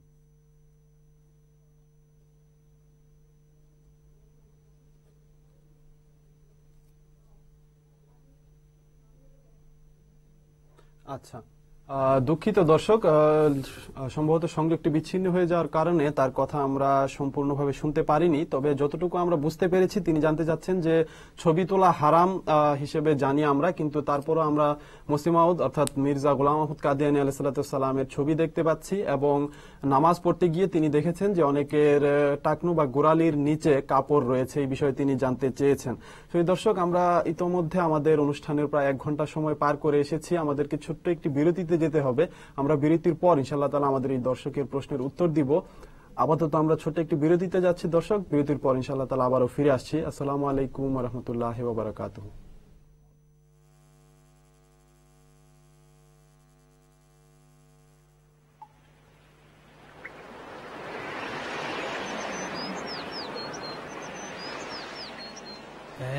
ऐसी चली ताज़ा हवा, ऐसी चली ताज़ा हवा, माहौल है नग़मा सरा, माहौल है नग़मा सरा, पढ़ता है नाते मुस्तफ़ा।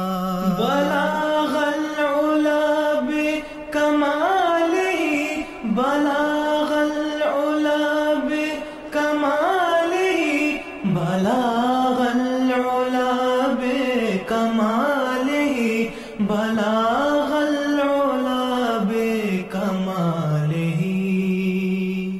तू सौत है, तू साज है, तुझ में बका का राज है, तुझे पे खुदा को नाज है, तुझे पे खुदा को नाज है।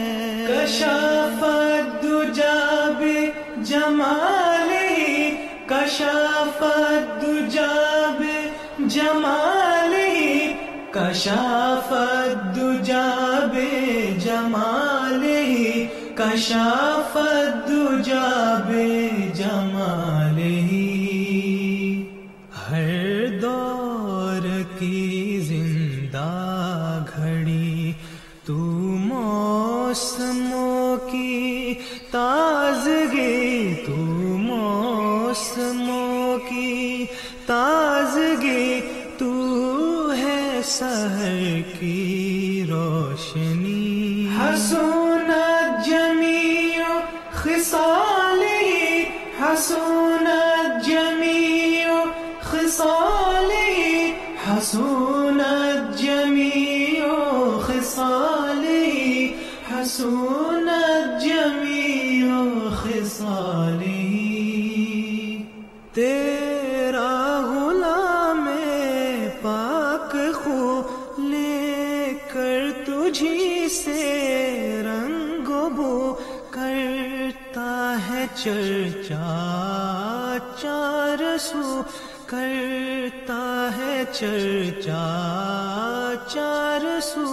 सल्लु अलैहि व आलिहि, सल्लु अलैहि व आलिहि, सल्लु अलैहि व आलिहि, सल्लु अलैहि व आलिहि।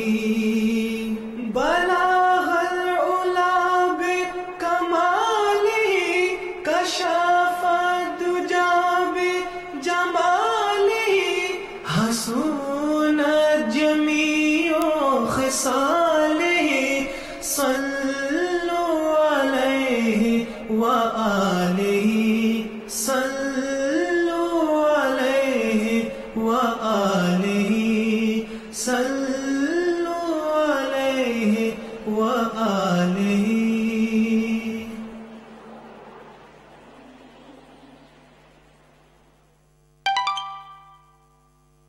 खुद्दामे अहमदियत, खुद्दामे अहमदियत, खुद्दामे अहमदियत, खुद्दामे अहमदियत, खुद्दामे अहमदियत, खुद्दामे अहमदियत, खुद्दामे अहमदियत, खुद्दामे अहमदियत, खुद्दामे अहमदियत, खुद्दामे अहमदियत, खुद्दामे अहमदियत, खुद्दामे अहमदियत, खुद्दामे अहमदियत, खुद्दामे अहमदियत, खुद्दामे अहमदियत, खुद्दामे। আসসালামু আলাইকুম রহমতুল্লাহ। 25 বছরের খুদ্দাম জীবনে কয়টি ইজতেমা অ্যাটেন্ড করেছেন আর কয়টি ইজতেমা বাকি আছে হিসাব করুন, এবং 45তম ইজতেমা 2016-তে অংশগ্রহণের প্রস্তুতি। আসসালামু আলাইকুম ওয়া রাহমাতুল্লাহি ওয়া বারাকাতুহু। মজলিস খুদাল আহমদিয়া বাংলাদেশের 45তম ইজতেমায় আপনাদেরকে আমন্ত্রণ জানাচ্ছি। এই ইজতেমা ইনশাআল্লাহ আগামী 12, 13 ও 14 অক্টোবর অনুষ্ঠিত হবে দারুত তাওহীদ মসজিদে।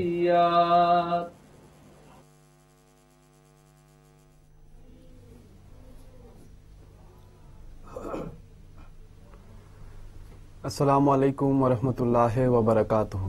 সুধী দর্শক, বিরতির পর ফিরে এলাম আপনাদের মাঝে আমাদের প্রিয় অনুষ্ঠান সত্যের সন্ধানে অনুষ্ঠান নিয়ে। আমরা বিরতির পূর্বে আলোচনা করছিলাম যে ইসলামের মৌলিক শিক্ষা এবং সেই সাথে আহমদিয়া মুসলিম জামাতের বিরুদ্ধে যে সকল আপত্তি উত্থাপিত হয় সেগুলোর উত্তর এবং খণ্ডন নিয়ে। বিরতিতে যাওয়ার পূর্বে আমাদের এক দর্শক আমাদের কাছে জানতে চেয়েছিলেন যে ছবি তোলা হারাম আমরা জানি, এবং আমরা দেখতে পাই যে মির্জা গোলাম আহমদ কাদিয়ানী আলাইহিস সালাম যিনি মুসলিম মাওদ হবার দাবি করেছেন তার ছবি রয়েছে, আর এছাড়া তিনি গোড়ালির নিচে কাপড় এই ব্যাপারে জানতে চেয়েছিলেন। তো আমি এই বিষয়টি নিয়ে লন্ডনে মৌলানা ফিরোজ আলম সাহেবের কাছে যাব। মৌলানা সাহেব, আমাদের বিরতির পূর্বে যিনি দর্শক ছিলেন তিনি ছবির ব্যাপারে এবং গোড়ালির নিচে কাপড় নামাজের সময় এই বিষয়ে জানতে চাচ্ছেন যে আমরা এই বিষয়টা কেন কতটা পালন করি। তো এই ব্যাপারে আপনি আমাদের দর্শকদের এই দর্শকের উত্তরটি বলবেন সংক্ষেপে। অংশের উত্তরের জন্য ঢাকাতে মৌলানা আব্দুল ওয়াল সাহেবকে আমি অনুরোধ করব আপনার পক্ষ থেকে। প্রথম অংশ হলো যে ছবির আমি আশ্চর্য হই যে আজকের যুগেও মানুষ এই প্রশ্ন করে যে ছবি উঠানো অবৈধ। হযরত মির্জা সাহেবের ছবি রয়েছে, এটি আসলে জ্ঞানের একটি শাখা, এটা স্মরণ রাখতে হবে। রাসূল করিম সাল্লাল্লাহু আলাইহি সাল্লাম জ্ঞানকে পৃথিবী থেকে নিশ্চিহ্ন করতে আসেননি। ছবি একটা পৃথক, আজকে বিজ্ঞানের একটা পৃথক জগৎ, এটি জ্ঞান চর্চার একটা জগৎ। ছবির মাধ্যমে অনেক রহস্য উদ্ঘাটিত হচ্ছে, অনেক রোগের চিকিৎসা এর মাধ্যমে হচ্ছে। এক্সরে মেশিনে যে ফটো উঠানো হয় সেটি সবচেয়ে পরিষ্কার ছবি, যার মাধ্যমে বোঝা যায় যে যত স্ক্যান আছে, সিটি স্ক্যান বা এমআরআই যাই বলেন, সেগুলোর মাধ্যমে যে ভিতরে রোগ বা ব্যাধি আছে, খুঁত আছে, সেগুলো খুঁজে বের করা হচ্ছে এবং মানুষের জন্য জীবন ধারণকে সহজ করা হচ্ছে। যেখানেই যান, যে কাজের জন্যই যাবেন, আজকে একটা ছবি আপনাকে দিতে হয়। যারা হজ করতে যায় তাদেরকে ছবি না দিলে তো তাদের পাসপোর্টই হবে না। পদে পদে জায়গায় জায়গায় তাদেরকে ছবি জমা দিতে হয় যারা সৌদি আরব যাচ্ছে হজ করতে। তাই একটু ঠান্ডা মাথায় নিজেকে প্রশ্ন করা দরকার, তাহলে কি হযরত মুহাম্মদ সাল্লাল্লাহু আলাইহি সাল্লাম আমাদের জন্য সমস্যা সৃষ্টি করতে এসেছিলেন? নাউজুবিল্লাহ, মোটেই নয়। আসলে শুধু প্রশ্নের খাতিরে প্রশ্ন করা হয়।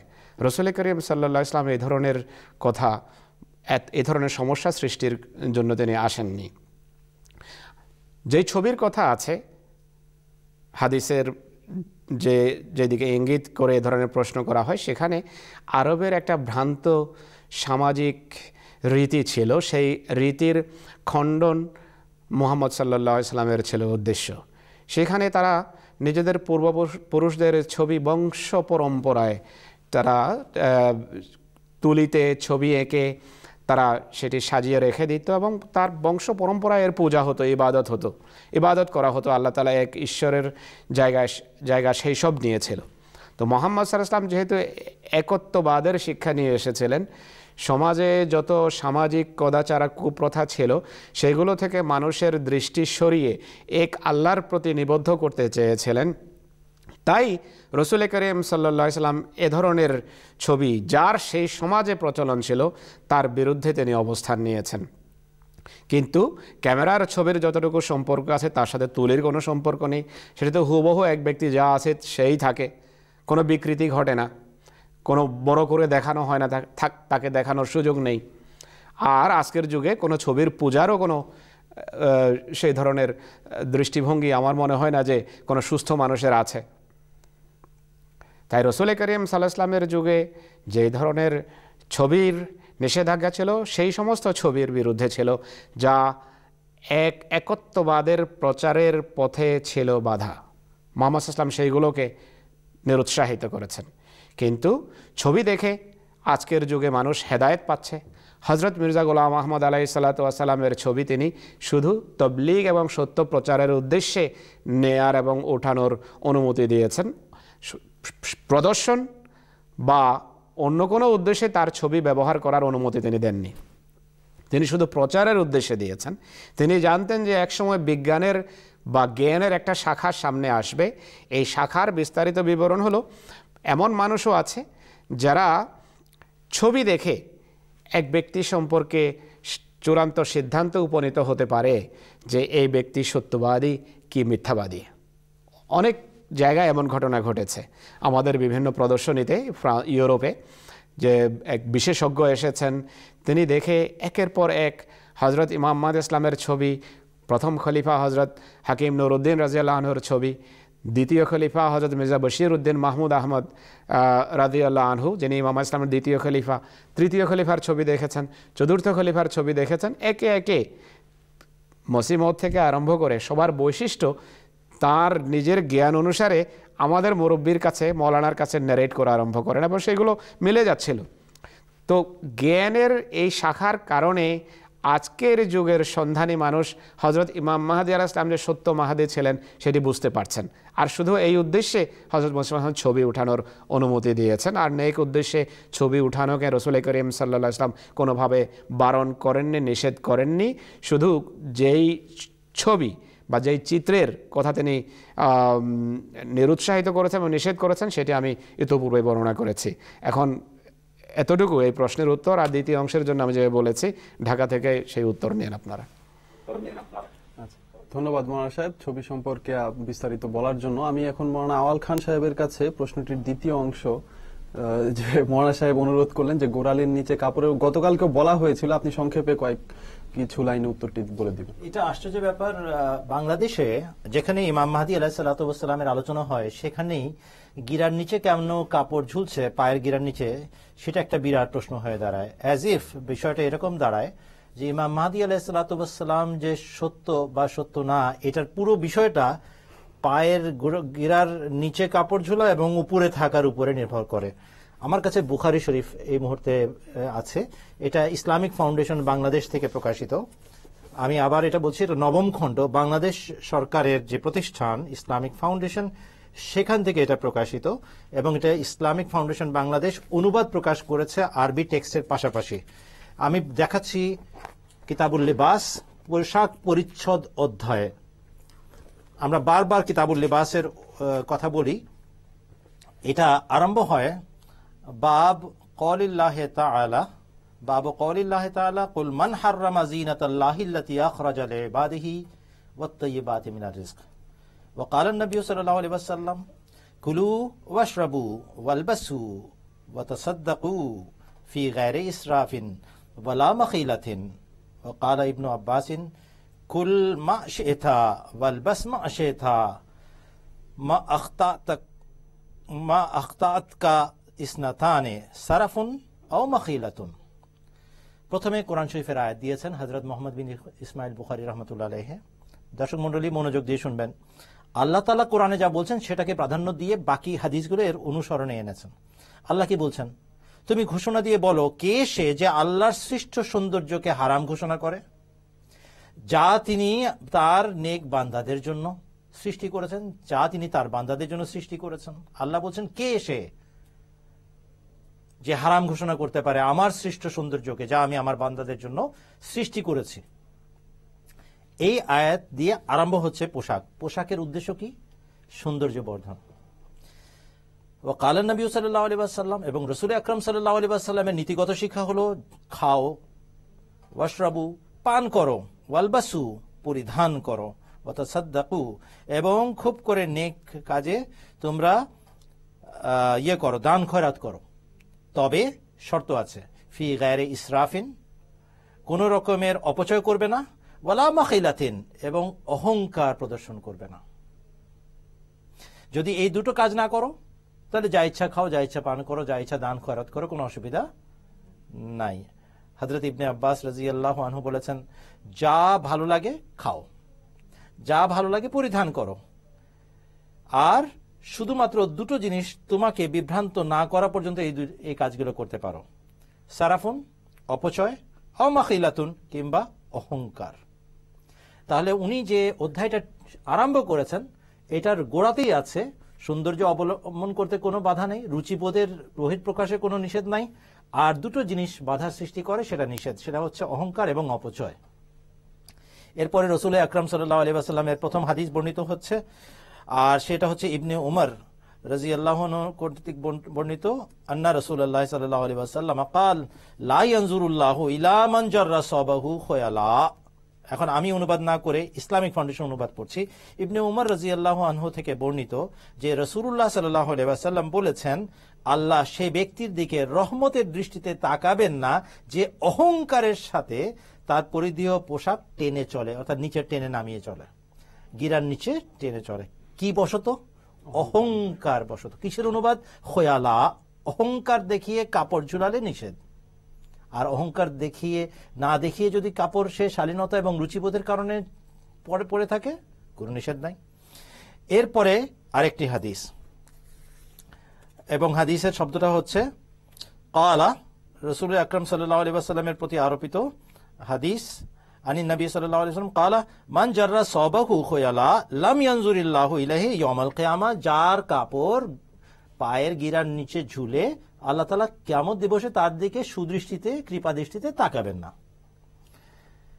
এরপরে দেখেন কালা আবু বকরেন, হযরত আবু বকর বলেন, ইয়া রাসূলুল্লাহ ইন আহাদা শিকিয়া ইজারি, আমার দুই পায়ের কাপড়ের এক কাপড় ইয়াস্তারখি ঝুলে, ইল্লা আন আতাআহাদা যালিকা মিনহু, যদি আমি সামাল না দেই। ফাকালা আন-নবী সাল্লাল্লাহু আলাইহি ওয়াসাল্লাম লাস্তা মিম্মান ইয়াসনাউহু খয়ালা, তুমি তাদের অন্তর্ভুক্ত নও যারা এটা অহংকার বশত করে, অতএব তোমার জন্য এটা নিষেধ নাই। দেখেন আমি এখন অনুবাদটা পড়ছি। হাদিস নাম্বার 5368।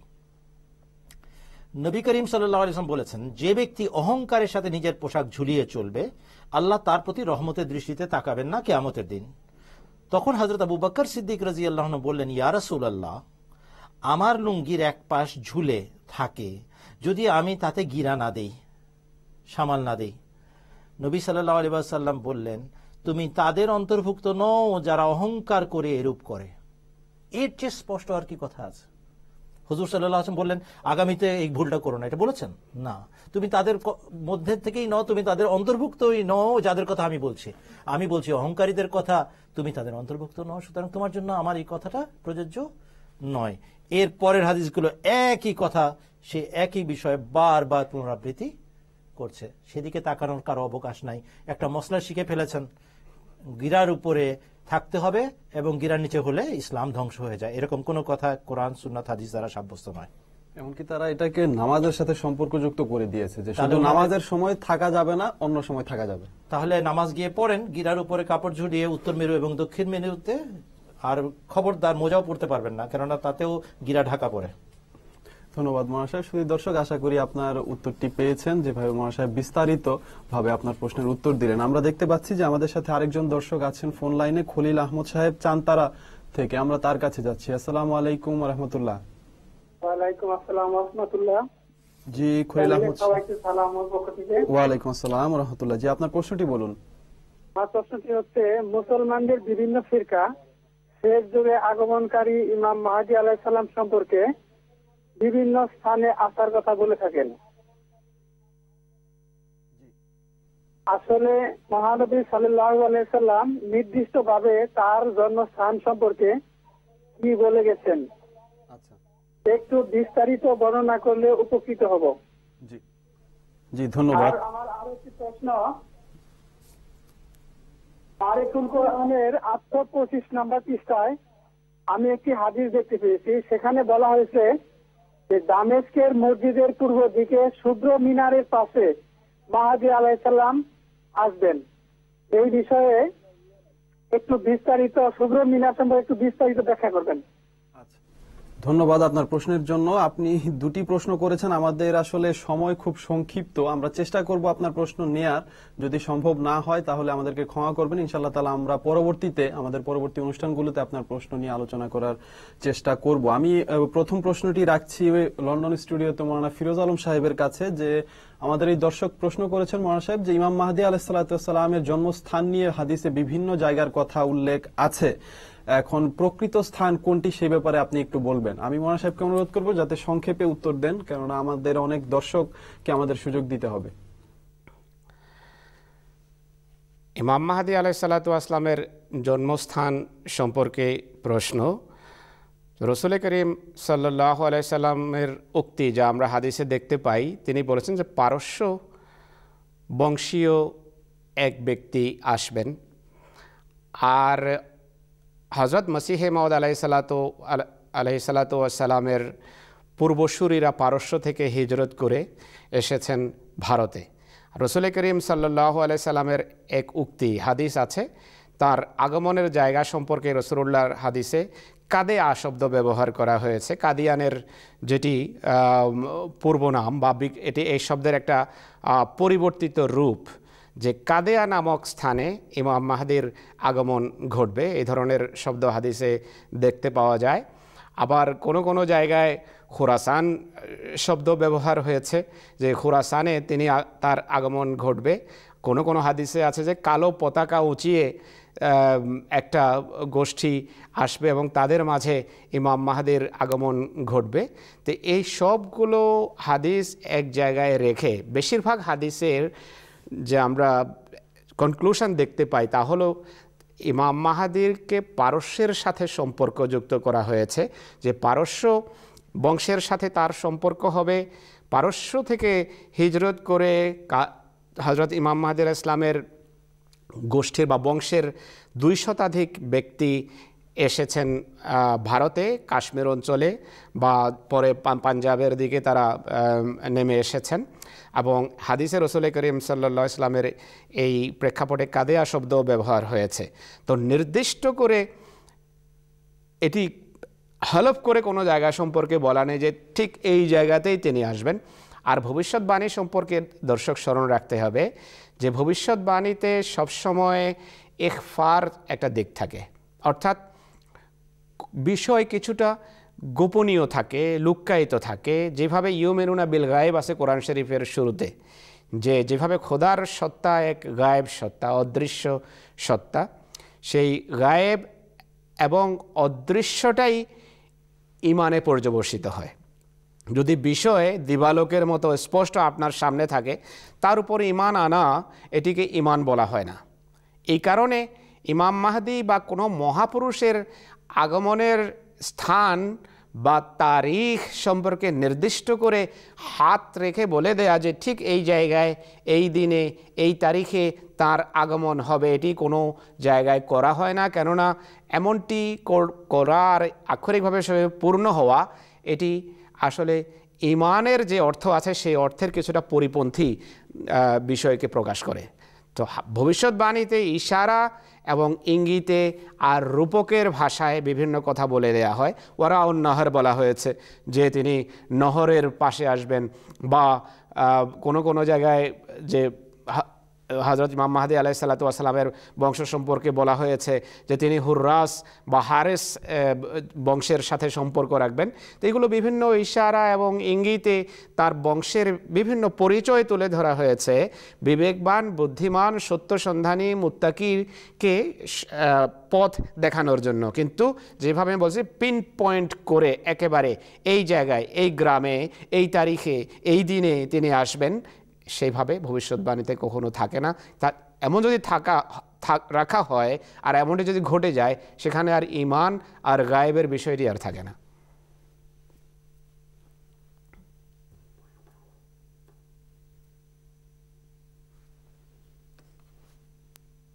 প্রশ্নের উত্তরটি পেয়েছেন। আমাদের কাছে অনেকেই প্রশ্ন পাঠাচ্ছেন, আমরা চেষ্টা করছি যাতে আমরা সবাইকে সুযোগ দিতে পারি। আমরা দেখতে পাচ্ছি যে আমাদের সাথে আরেকজন বোন আছেন ফোন লাইনে, তানিয়া হাসান, ঢাকা থেকে। আমরা তার কাছে যাচ্ছি। আসসালামু আলাইকুম ওয়া রাহমাতুল্লাহ।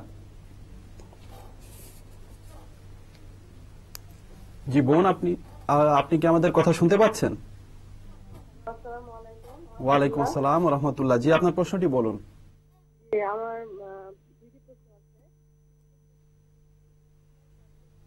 আমার আছে হযরত মুহাম্মদ মুস্তাফা সাল্লাল্লাহু আলাইহি ওয়াসাল্লাম শিক্ষাও আছে, তাহলে ইমাম মাহদী আলাইহিস সালামের প্রয়োজন কি?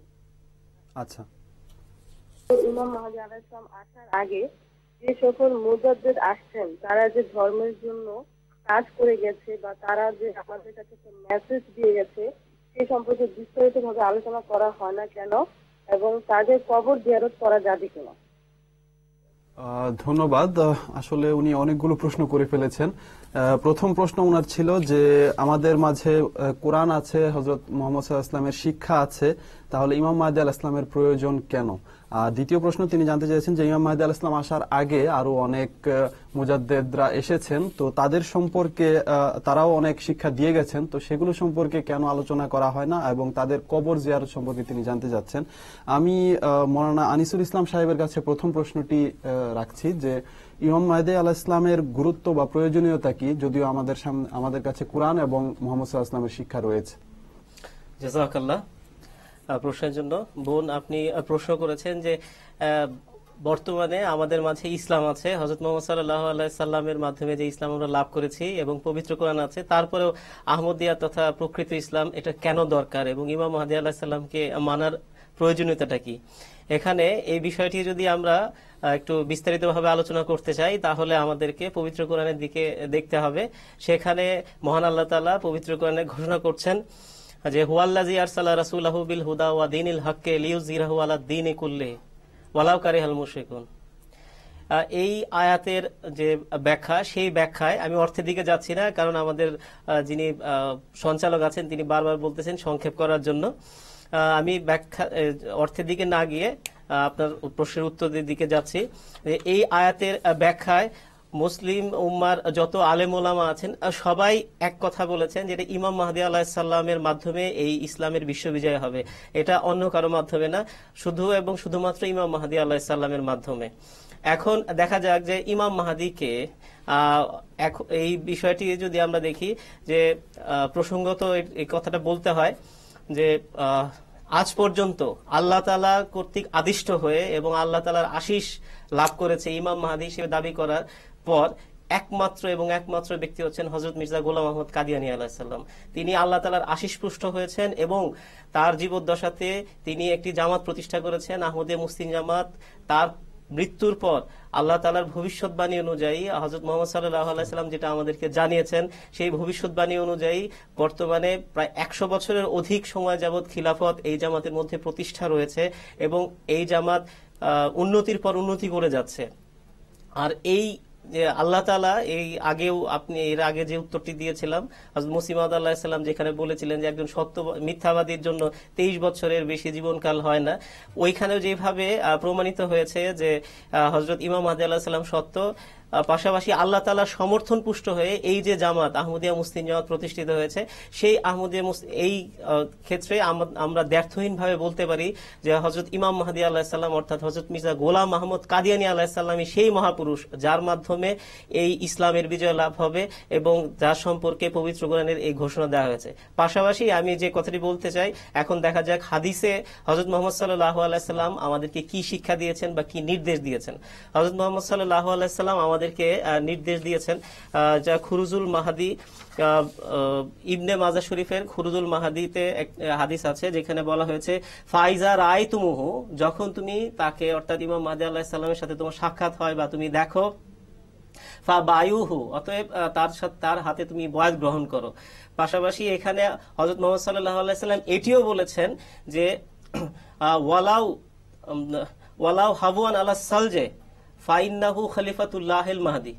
এখানে আল্লাহ রাসূল সাল্লাল্লাহু আলাইহি সাল্লাম জোর দিয়ে বলেছেন যদি বরফের মধ্যে হামাগুড়ি দিয়েও যেতে হয়, অর্থাৎ বরফ আমরা যারা হাতে নিয়ে কখনো দেখেছি বরফ কিছুক্ষণ থেকেছি যে আমাদের শরীরে কোনো অনুভূতিহীন হয়ে যায়, যত রকমের কষ্টই হোক না কেন, তারপরেও এখানে এই কথা বলার উদ্দেশ্য হচ্ছে রাসূল করিম সাল্লাল্লাহু আলাইহি সাল্লাম আমাদেরকে বোঝাতে চেয়েছেন যে আমরা যেন সেই যে সেই কষ্ট সহ্য করার জন্য ইমাম মাহদী আলাইহিস সালামের হাতে বয়াত করি।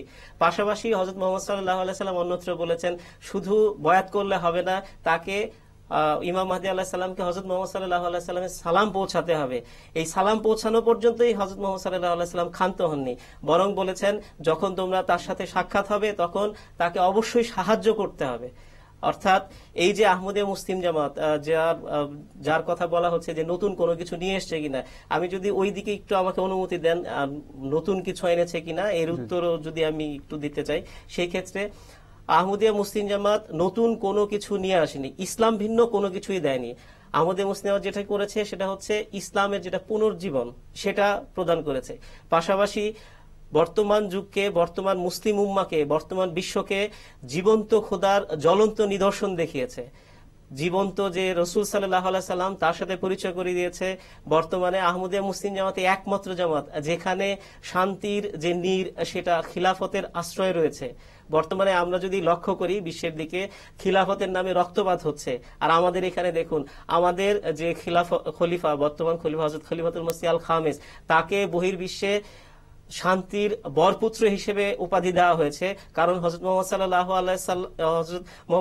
আলাইহি সাল্লামের মাধ্যমে ভবিষ্যৎবাণী অনুযায়ী হযরত ইমাম মাহদী আলাইহিস সালামের যে খলিফা, তিনি বর্তমান বিশ্বে যে অস্থির পরিস্থিতি তার জন্য সারা বিশ্বে তিনি শান্তির বাণী ছড়িয়ে যাচ্ছেন।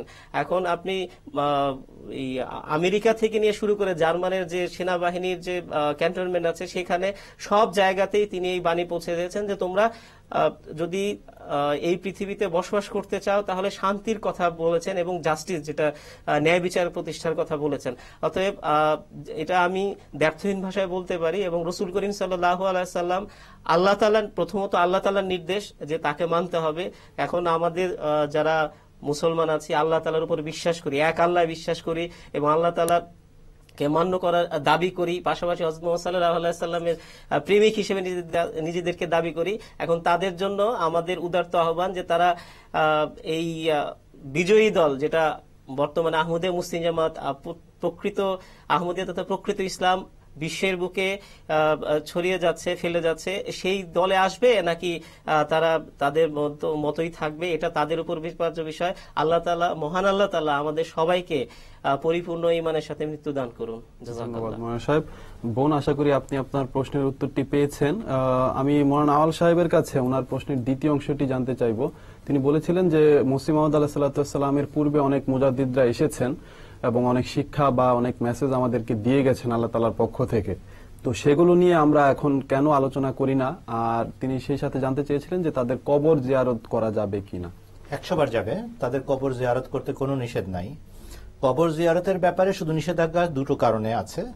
যারা আল্লাহর পক্ষ থেকে প্রত্যাদিষ্ট মহাপুরুষকে দেখেছে, তার দাবি শুনেছে, তারপরেও হঠকারিতা দেখিয়ে দাবিটা মানে নাই, বরং কাফের ফতোয়া দিয়েছে কিংবা কাফের ফতোয়া দানকারীদের সাথে সুরে সুর মিলিয়েছে, তাদের বিষয়ে নিষেধাজ্ঞা আছে। কিন্তু হযরত ইমাম মাহদী আলাইহিস সালামের আগে যত মুজাদ্দিদিনে কেরাম এসেছেন, তার আগে সৈয়দ আহমদ বিরেলভী সাহেব রহমাতুল্লাহ আলাইহি এসেছেন, সবাই আল্লাহ তাআলার পক্ষ থেকে বড় বুজুর্গ ওয়ালিউল্লাহ ছিলেন, আউলিয়া ছিলেন, তাদের কবরে জিয়ারত করা উচিত। ওয়ালিউল্লাহদের কবরে আল্লাহ তাআলার পক্ষ থেকে বিশেষ কবুলিয়ত দান করা হয়। তাদের ভালোবাসা নিয়ে যদি তাদের ওখানে কেউ গিয়ে দোয়া করে এবং দুরূদ শরীফ পাঠ করে, আলে মুহাম্মাদের মধ্যে তারা অন্তর্ভুক্ত। আমরা যখন দোয়া করি আল্লাহুম্মা সাল্লি আলা মুহাম্মাদিন ওয়া আলা আলি মুহাম্মাদিন, আলে মুহাম্মাদের মধ্যে সবচেয়ে প্রথমে হযরত মুহাম্মদ সাল্লাল্লাহু আলাইহি ওয়াসাল্লামের বংশধর, খুলাফায়ে কেরাম, সাহাবায়ে কেরাম রিজওয়ানুল্লাহ আলাইহিম আজমাইন, মুজাদ্দিদিন, গৌস, কুতুব, আউলিয়া, হযরত মসিহ মাউদ আলাইহিস সালাতু ওয়াস সালাম এক নম্বরে আছেন আলে মুহাম্মাদের মধ্যে, এবং এই সমস্ত গৌস, কুতুব, আউলিয়া তার অন্তর্ভুক্ত। কারো প্রতি আমাদের সামান্যতম বিদ্বেষ আমাদের ঈমান ধ্বংসের কারণ হবে। কেননা হুজুর সাল্লাল্লাহু আলাইহি ওয়াসাল্লাম নিজে বলেছেন, মান আদা লি ওয়ালিয়ান ফাকাদ আযানতুহু লিল হারবে, যে আল্লাহ তাআলা তাকে বলেছেন যে আমার ওয়ালির বিরোধিতা করে আমি তার সাথে যুদ্ধের ঘোষণা করি, যে আমার ওয়ালির শত্রুতা করে আমি তার বিরুদ্ধে যুদ্ধের ঘোষণা করি। হযরত মসিহ মাউদ ইমাম মাহদী আলাইহিস নিজে লিখেছেন, আমি আল্লাহ তাআলার পক্ষ থেকে প্রকৃত আলেম যারা সৃষ্টি হয়েছেন তাদের অপমান করা থেকে আল্লাহর আশ্রয় চাই। তার সম্বোধনের মধ্যে যাদের ব্যাপারে তিনি কড়া সমালোচনা করেছেন, ওয়ালি আউলিয়া, গৌস, কুতুব, মুজাদ্দিদিন তাদের অন্তর্ভুক্তই নন। অতএব আহমদিয়া মুসলিম জামাতের কোন সদস্যের জন্য মুজাদ্দিদিনে কেরামের মধ্যে বা ওয়ালিউল্লাহ, গৌস, কুতুব, আউলিয়া যারা হযরত মসিহ মাউদ ইসলামের যুগের আগে গত হয়েছেন তাদের কবরে গিয়ে জিয়ারত করতে কোনো নিষেধ নাই। আমরা সেদিন শাহজালাল রহমাতুল্লাহ আলাইহির কবর জিয়ারতে গিয়েছিলাম, খান জাহান আলী রহমতুল্লাহ আলাইহির কবর জিয়ারতে গিয়েছিলাম, ওখানে যে রাজশাহীর বড় বুজুর্গ ছিলেন, যার কবর আসলে সিরাজগঞ্জে আছে, তার কবর জিয়ারতে গেছিলাম। তারা সবাই ওলিউল্লাহ গৌস কুতুব আছেন, এসেছিলেন, এই মাটির সন্তান, তারা সারা পৃথিবীতে ছড়ানো আছেন, কোনো নিষেধ নাই। হ্যাঁ, উল্লেখটা সেইভাবে করা হয় না যেভাবে তাদের যুগে তাদের উল্লেখ করার মতো ছিল। কেন? এই জন্য যে হ্যারিকেন আর লণ্ঠন নিয়ে যদি এখন আমরা খোঁজাখুঁজি করি, তাহলে অদ্ভুত ব্যাপার, পূর্ণিমার চাঁদ উদিত হয়েছে, এখন আমরা অবশ্যই গবেষণার বিষয়, তারা কি কি জিনিস উদ্ঘাটন করেছেন, কি কি সেবা করেছেন, অবশ্যই গবেষণা চলছে। আমাদের আহমদিয়া জামাতের গবেষণা বিরাট রিচ গবেষণা আছে ব্যাপারে, এবং আমরা মানুষকে সত্য বোঝানোর জন্য তাদের উদ্ধৃতিও দেই। কিন্তু উল্লেখটা সেভাবে করতে হয় না বা করার সুযোগ হয় না, এই জন্য যে এখন যার আসার কথা ছিল তিনি এসে গেছেন, আর এসে তাদের সমন্বিত যে সত্য, তারা যে সমস্ত সত্য উদ্ঘাটন করে আমাদের মধ্যে সংস্কার সাধন করেছেন, তিনি এককভাবে সেই সমস্ত সংস্কার সাধন করেছেন এবং করে গেছেন। অতএব যেভাবে কোরআন অনুসরণ করলে পূর্ববর্তী সমস্ত শরীয়তের অনুসরণ হয়ে যায়, যা আল্লাহর পক্ষ থেকে বিধান হিসেবে এসেছিল, কেননা আমি পরিপূর্ণ, হাতির পায়ের মধ্যে সবার পা, সুতরাং সেই হিসেবে কোরআন শরীফের উপর আমল করলে যেরকম সমস্ত পূর্ববর্তী শিক্ষার উপর আমল করা হয়ে যায়, ঠিক তেমনি যিনি মুজাদ্দিদে আলফে আখের, যিনি সবচেয়ে বড় মুজাদ্দিদ হিসেবে এসেছেন এবং সবচেয়ে বড় সংস্কার সাধন করেছেন, তার শিক্ষা এবং ব্যাখ্যাগুলোর উপরে জোর দিলেই বাকি সমস্ত মুজাদ্দিদিনের কথার উপর আমল হয়ে যায়।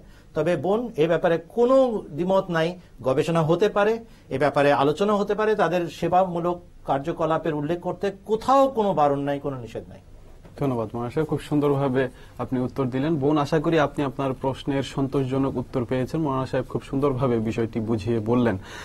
আমাকে জানানো হচ্ছে যে ভারতের পশ্চিমবঙ্গ, আসাম এবং অন্যান্য দেশ থেকেও প্রশ্ন আমাদের কাছে আসছে, কিন্তু আমাদের এখানকার যে ফোন লাইন, সেখান থেকে তাদেরকে সংযোগ দেওয়া সম্ভব হচ্ছে না কোনো যান্ত্রিক ত্রুটির কারণে।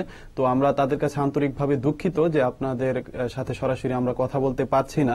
তবু আমরা চেষ্টা করব আপনাদের প্রশ্নের উত্তর দেওয়ার বা কয়েকটি প্রশ্ন নেয়ার। যেমন আমাকে জানানো হচ্ছে যে পশ্চিমবঙ্গ ভারত থেকে মুশতাক আহমদ সাহেব একটি প্রশ্ন পাঠিয়েছেন। তিনি জানতে চাচ্ছেন যে আদম আলাইহিস সালাম জান্নাতে ছিলেন, তার পূর্বে কি আসলেই জান্নাত জাহান্নাম ছিল কি না, তিনি এই বিষয়টি জানতে চাচ্ছেন। আমি লন্ডন স্টুডিওতে মৌলানা ফিরোজ আলম সাহেবের কাছে যাব এটি জানার জন্য। মৌলানা সাহেব, সংক্ষেপে আপনি বলবেন যে আদম আলাইহিস সালাম জান্নাতে ছিলেন, তার পূর্বে কি জান্নাত জাহান্নাম ছিল কিনা।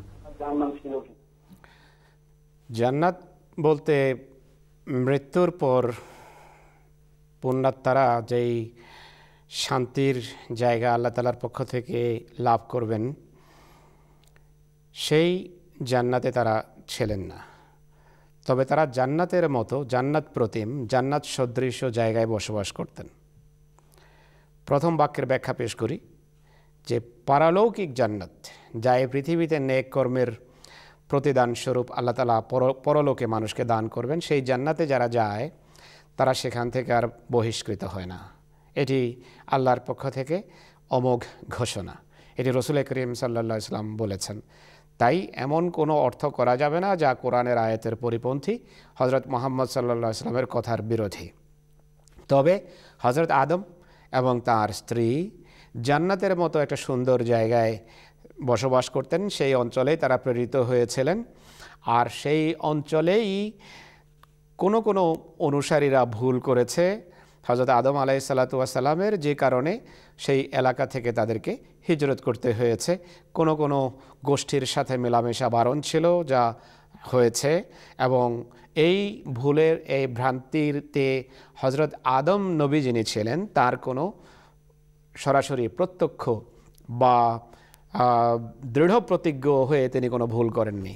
লান নাসিয়া অলাম নাজেদ লাহু আজমা, যে হযরত আদম আলাইহিস সালাম এর ভুল হয়েছে, কিন্তু তার ভুল করার পিছনে আমি তার কোনো ইচ্ছা দেখিনি, অনিচ্ছায় একটা ভুল হয়ে গেছে, যে কারণে আল্লাহ তাআলার নির্দেশে সেখান থেকে এহবেতু, আল্লাহ তাআলা বলেছেন এখান থেকে বেরিয়ে যাও, অর্থাৎ হিজরতের নির্দেশ দেওয়া হয়েছে।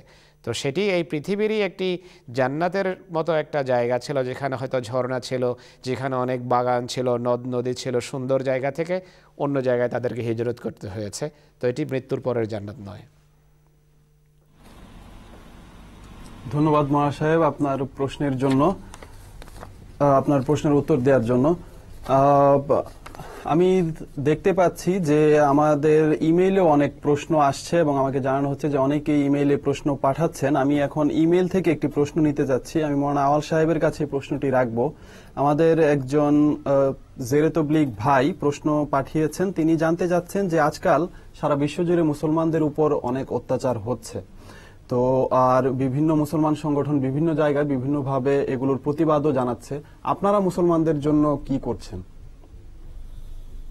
আমরা মুসলমানদের জন্য দুইভাবে সেবা করার সুযোগ নিচ্ছি। আমাদের খলিফা হুজুর খলিফাতুল মসিহ আল খামেস সাইয়্যিদাহুল্লাহ তাআলা বিন নাসরুল আজিজ তিনি ছুটে যাচ্ছেন বিশ্ব দরবারে, যেখানে যেখানে পলিসি মেকারসরা আছেন তাদেরকে বোঝাচ্ছেন যে যেখানে যেখানে তোমরা অবিচার এবং অন্যায় করেছো সেখানে অশান্তির বীজ বপন করেছো। অতএব বর্তমানে পৃথিবীতে যে অস্থিরতা, এটার দায় তোমরা এড়াতে পারো না।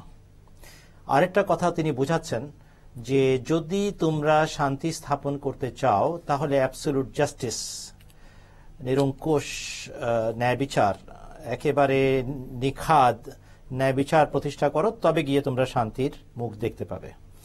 তোমাদের দ্বৈত নীতির কারণে তোমরা মার খাচ্ছ, এটা বুঝাচ্ছেন। আরেকটা কথা বুঝাচ্ছেন যে তোমরা যে এই যে আজকাল একটা বিরাট স্লোগান তুলে দিয়েছো মানুষের মুখে মুখে যে এই ধর্মের কারণে এই সমস্ত অশান্তি আর বিগ্রহ দেখা দিচ্ছে, এটা কিন্তু ঠিক না। অধর্মের কারণে দেখা দিচ্ছে এটা আমরা মানি, কিন্তু এছাড়াও রাজনৈতিক কারণে যে রক্তক্ষরণ হয়েছে সারা পৃথিবীতে, এটার কিন্তু তুলনা নাই।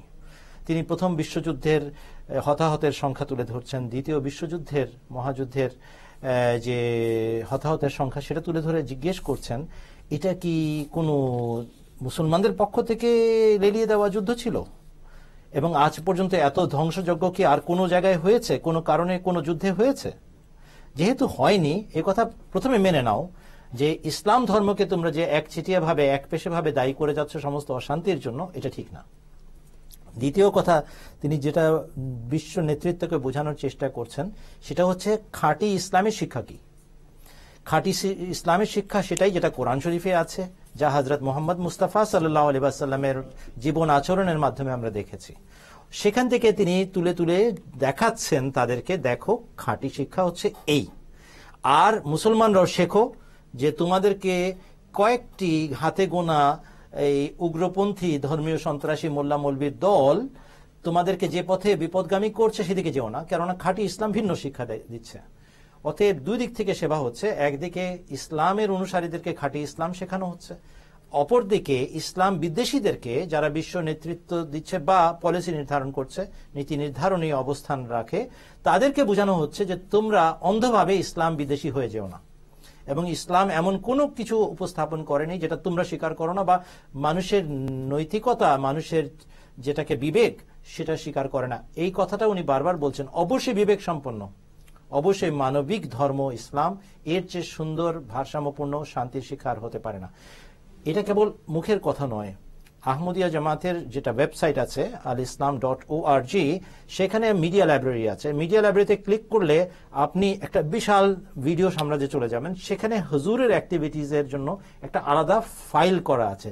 সেখানে ক্লিক করলে সেখানে এখন পর্যন্ত প্রায় 150 থেকে 200টা অনুষ্ঠানের ভিডিও তুলে দেওয়া আছে, যে হুজুর কিভাবে ছুটে বেড়াচ্ছেন সারা পৃথিবীতে, কিভাবে শান্তির বার্তা ইসলামের খাঁটি শিক্ষা দিয়ে বেড়াচ্ছেন।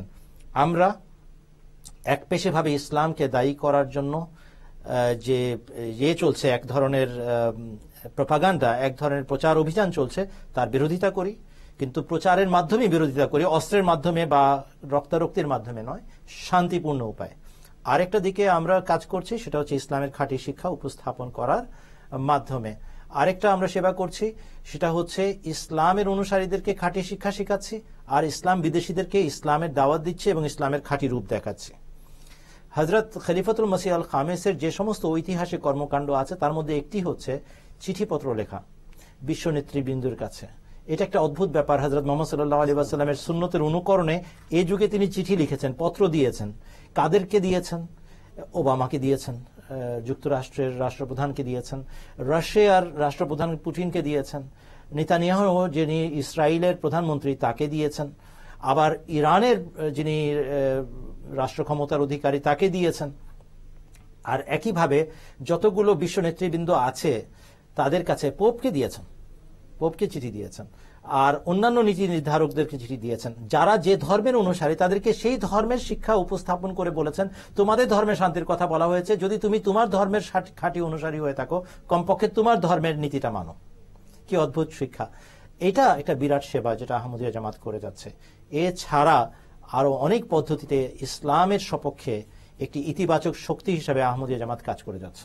ধন্যবাদ মৌলানা সাহেব, খুব সুন্দরভাবে তিনি উত্তরটি দিলেন। দর্শক, আশা করি আপনি আপনার উত্তর পেয়েছেন। আমরা দেখতে পাচ্ছি আমাদের সাথে আরেকজন দর্শক আছেন ফোন লাইনে, লিখন সাহেব পাবনা থেকে। আমরা তার কাছে যাচ্ছি। আসসালামু আলাইকুম ওয়া রাহমাতুল্লাহ। আসসালামু আলাইকুম ওয়া রাহমাতুল্লাহ ওয়া বারাকাতুহু। জি দর্শক, আপনার প্রশ্নটি বলুন। আমি পাবনা থেকে বলতেছিলাম, আমাদের পাবনাতে জামাতের এদিকে কোনো বড় কোনো জামাত নাই, আর আমি এখানে একজন কনভার্টেড আহমদি, নতুন আহমদি। আমার ফ্যামিলি থেকেও আর কেউ এখনো আহমদি হয় নাই। তো আমি এখানে মাঝে মাঝে তৌফিকের ক্ষেত্রে যখন বাইরে যাই, তো সেক্ষেত্রে বাংলাদেশের বড় একজন আলেম, অবশ্যই নামধারী আলেম, ওনার নাম হচ্ছে দেওয়ার হোসেন সাইদি, ওনার একটা বহুল প্রচলিত ওয়াজ আমাদের এইদিকে খুব বাজানো হয়। আর সেই ওয়াজে উনি মুহাম্মদ রাসূলুল্লাহ সম্পর্কে অনেক বাজে বাজে কথাগুলো বলছেন। তো আমি আমার বাবা মাকে যখন এগুলো বলছি, বলার পরেও ওনারা এই ওয়াজের বিষয়ে আমাকে বলছেন যে এই সম্পর্কে কোনো অ্যান্সার আছে কিনা। জি, আপনার প্রশ্নটি কি দর্শক, সেটি সংক্ষেপে বলবেন। আমার প্রশ্নটা হচ্ছে, ওনার ওয়াজে উনি বলছেন যে মৌলানা আতাউল্লাহ বুখারী সাহেবের সঙ্গে ওনার বড় একটা বাহাস হয়েছে, সে বাহাসে উনি পরাজয় লাভ করছে, আর এরপরে ওনার মৃত্যু সম্পর্কে অনেক কটূক্তি করা আছে। আচ্ছা, ধন্যবাদ আপনার প্রশ্নের জন্য। আমি আমাদের হাতে যদিও খুব সময় নেই, আমি মৌলানা ফিরোজ আলম সাহেবের কাছে লন্ডন স্টুডিওতে প্রশ্নটি রাখছি। মৌলানা সাহেব সংক্ষেপে বলবেন যে ইমাম মাহদী আলাইহিস সালাম এর মৃত্যু সম্পর্কে তিনি জানতে যাচ্ছেন, যে মৃত্যু সম্পর্কে আমাদের এখানে বিভিন্ন ওয়াজে বিভিন্ন কথা বলা হয়, আপত্তিকর কথা, যেগুলো খুবই আপত্তিকর হিসেবে উপস্থাপন করা হয়। তো আপনি এই বিষয়টা সংক্ষেপে বলবেন। আপত্তি তো করবেই, এটি যারা সত্য মহাপুরুষ এসে থাকেন তাদের বিরুদ্ধে এটি একটা স্বাভাবিক বিষয়। বাজারে লোকদের এটি একটি অভ্যাস। কোন নবী এমন অতিবাহিত হয়েছেন যাদের বিরুদ্ধে অপলাপ করা হয়নি, বাজে কথাবার্তা বলা হয়নি? আমাদের প্রিয় রাসূল সাল্লাল্লাহু আলাইহি ওয়াসাল্লাম সম্পর্কেও, তার মৃত্যু সম্পর্কেও বাজে কথা অনেকে লিখিয়েছে এবং বলেছে। বাংলাদেশে একটা বই ছিল একসময়, আমি জানি না এখন আছে কিনা, মোস্তফা চরিত নামে। এই বইয়ের শেষের দিকে দেখেন যে তার মৃত্যু সম্পর্কে কেমন নোংরা কথাবার্তা লিখেছেন নোংরা রুচির যারা অধিকারী। তো এই ধরনের মানুষ হযরত মির্জা সাহেবের মৃত্যু সম্পর্কে বাজে কথা বললে আশ্চর্যের কিছু নেই, এটি সত্যবাদী হওয়ার লক্ষণ। আর আল্লাহ তাআলা নিজেই বলেছেন যে আমি যাকেই পাঠাই তার বিরুদ্ধে এই ধরনের আচরণ চিরাচরিতভাবে প্রদর্শিত হয়ে থাকে। কোরআন শরীফে সূরা হাশরের সূরা ইয়াসিনের আয়াত আমরা বারবার পেশ করি, যে এই আয়াতে আল্লাহ তাআলা বলেছেন যে ইয়া হাসরাতান আলাল ইবাদ মা ইয়াতিহিম মির রাসূলিন ইল্লা কানু বিহি ইস্তাহজিউন, যিনি আমার পক্ষ থেকে এসেছেন তাকে তিরস্কারের লক্ষ্যে পরিণত করা হয়েছে। তো সাইদি সাহেব বলুন বা যেই বলুন, তারা অপলাপ করেই তাদের জীবিকার ব্যবস্থা হয়, মিথ্যা বলেই জীবিকার ব্যবস্থা হয়। এবং আল্লাহ তাআলা মহাপুরুষকে জানিয়েছেন যে হযরত ইমাম মাহদী আসলামকে বিশেষ করে যিনি এই যুগের মাহদী এবং মুক্তিদাতা আর পরিত্রাতা হিসেবে এসেছেন রাসূল করিম সাল্লাল্লাহু আলাইহি ওয়াসাল্লামের ভবিষ্যৎবাণী অনুযায়ী উম্মতে মুহাম্মদিয়ার জন্য, তাকে জানিয়েছেন যে তোমার বিরুদ্ধে যে অপলাপ করবে, যে তোমাকে মানুষের সামনে অসম্মানিত করার চেষ্টা করবে, ইন্নী মুহিনুন মান আরাদা ইহানাতাক, যে তোমার অসম্মান চায় আমি তাকে লাঞ্ছিত করব। তো লাঞ্ছনা তো কাকে বলে এটি আপনারা দেখছেন, বাংলাদেশের মানুষ দেখছে যে এমন ধৃষ্টতা দেখায়। তার মৃত্যুর যতটুকু সম্পর্ক আছে আল্লাহ তাআলার ফেরেশতা পরিবেষ্টিত অবস্থায় ওহী এবং এলহামের মাঝে উপর্যুপরি এলহাম এবং ওহী হচ্ছিল তার উপর। আল্লাহ তাআলার পক্ষ থেকে বারবার এলহাম হয়েছে যে তোমার মৃত্যুর সন্নিকটে, তোমার মৃত্যুর সময় ঘনিয়ে আসছে, আর রহিল সুম্মার রহিল, সফরের জন্য প্রস্তুতি নাও, তোমার সফর, তোমার শেষ যাত্রা সন্নিকটে।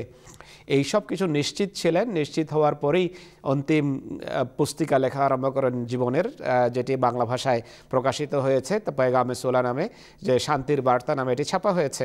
তো শেষ মুহূর্ত পর্যন্ত তিনি জীবনের বই লিখেছেন।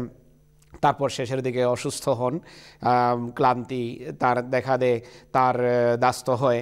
তার সাথে তার যেই ঘরে তিনি বসবাস করছেন সেখানে তার ব্যক্তিগত চিকিৎসক ছিলেন, তার সন্তানেরা ছিলেন, স্ত্রী ছিলেন, তার শিষ্যরা সেখানে উপস্থিত ছিলেন, তাদের দ্বারা পরিবেষ্টিত ছিলেন। একটি বাড়ির দোতলায় তিনি লাহোরে ইন্তেকাল করেছেন, সেই বাড়ির ছবি আমরা বারবার এখানে দেখিয়েছি।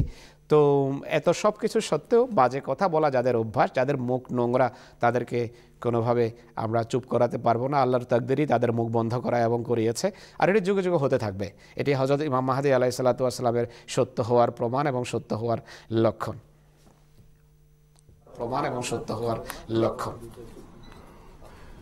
ধন্যবাদ মনোয়ার সাহেব, খুব সুন্দরভাবে আপনি প্রশ্নটির উত্তর দিলেন। দর্শক, আশা করি আপনি বুঝতে পেরেছেন যে যারা সত্য জামাত হয়ে থাকে তাদের বিরোধিতা হয়ে থাকে, এবং সত্যবাদীদের বিরোধিতা এটি তাদের সত্যতারই একটি প্রমাণ হিসেবে গণ্য হয়। আর পবিত্র কুরআনেও এই সম্পর্কে বলা আছে। আমরা দেখতে পাচ্ছি যে আমাদের সাথে আরেকজন দর্শক আছেন ফোন লাইনে, আমরা তার কাছে যাব, কিন্তু আমি দুঃখিত যে এর আগের প্রশ্নটি যেটির উত্তর দেওয়া হয়েছিল যে আমরা মুসলমানদের জন্য কি করছি, এই প্রশ্নটি পাঠিয়েছিলেন স্যার ওয়ারউদ্দিন সাহেব, ওয়েস্ট বেঙ্গল ইন্ডিয়া থেকে। আমি তার নামটি বলতে ভুলে গিয়েছিলাম, সেটি আমি বলে দিলাম। আমরা দেখতে পাচ্ছি যে আমাদের ফোন লাইনে আছেন শ্রী সজীব দাস, একজন মেহমান বড় বাইজদার থেকে। আমরা তার কাছে যাচ্ছি। আসসালামু আলাইকুম ওয়া রাহমাতুল্লাহ। ওয়ালাইকুম আসসালাম রাহমাতুল্লাহি ওয়া বারাকাতুহু। আমার প্রশ্নটি হচ্ছে, আমার নাম সজিত দাস, বড়বাইজা থেকে বলছি। আমার প্রশ্নটি হচ্ছে যে আমাদের অবতার শ্রীকৃষ্ণ, কিন্তু এই শ্রীকৃষ্ণ সম্পর্কে অন্য অন্য মুসলমানরা বলে থাকেন যে তিনি কোনো নবী ছিলেন না।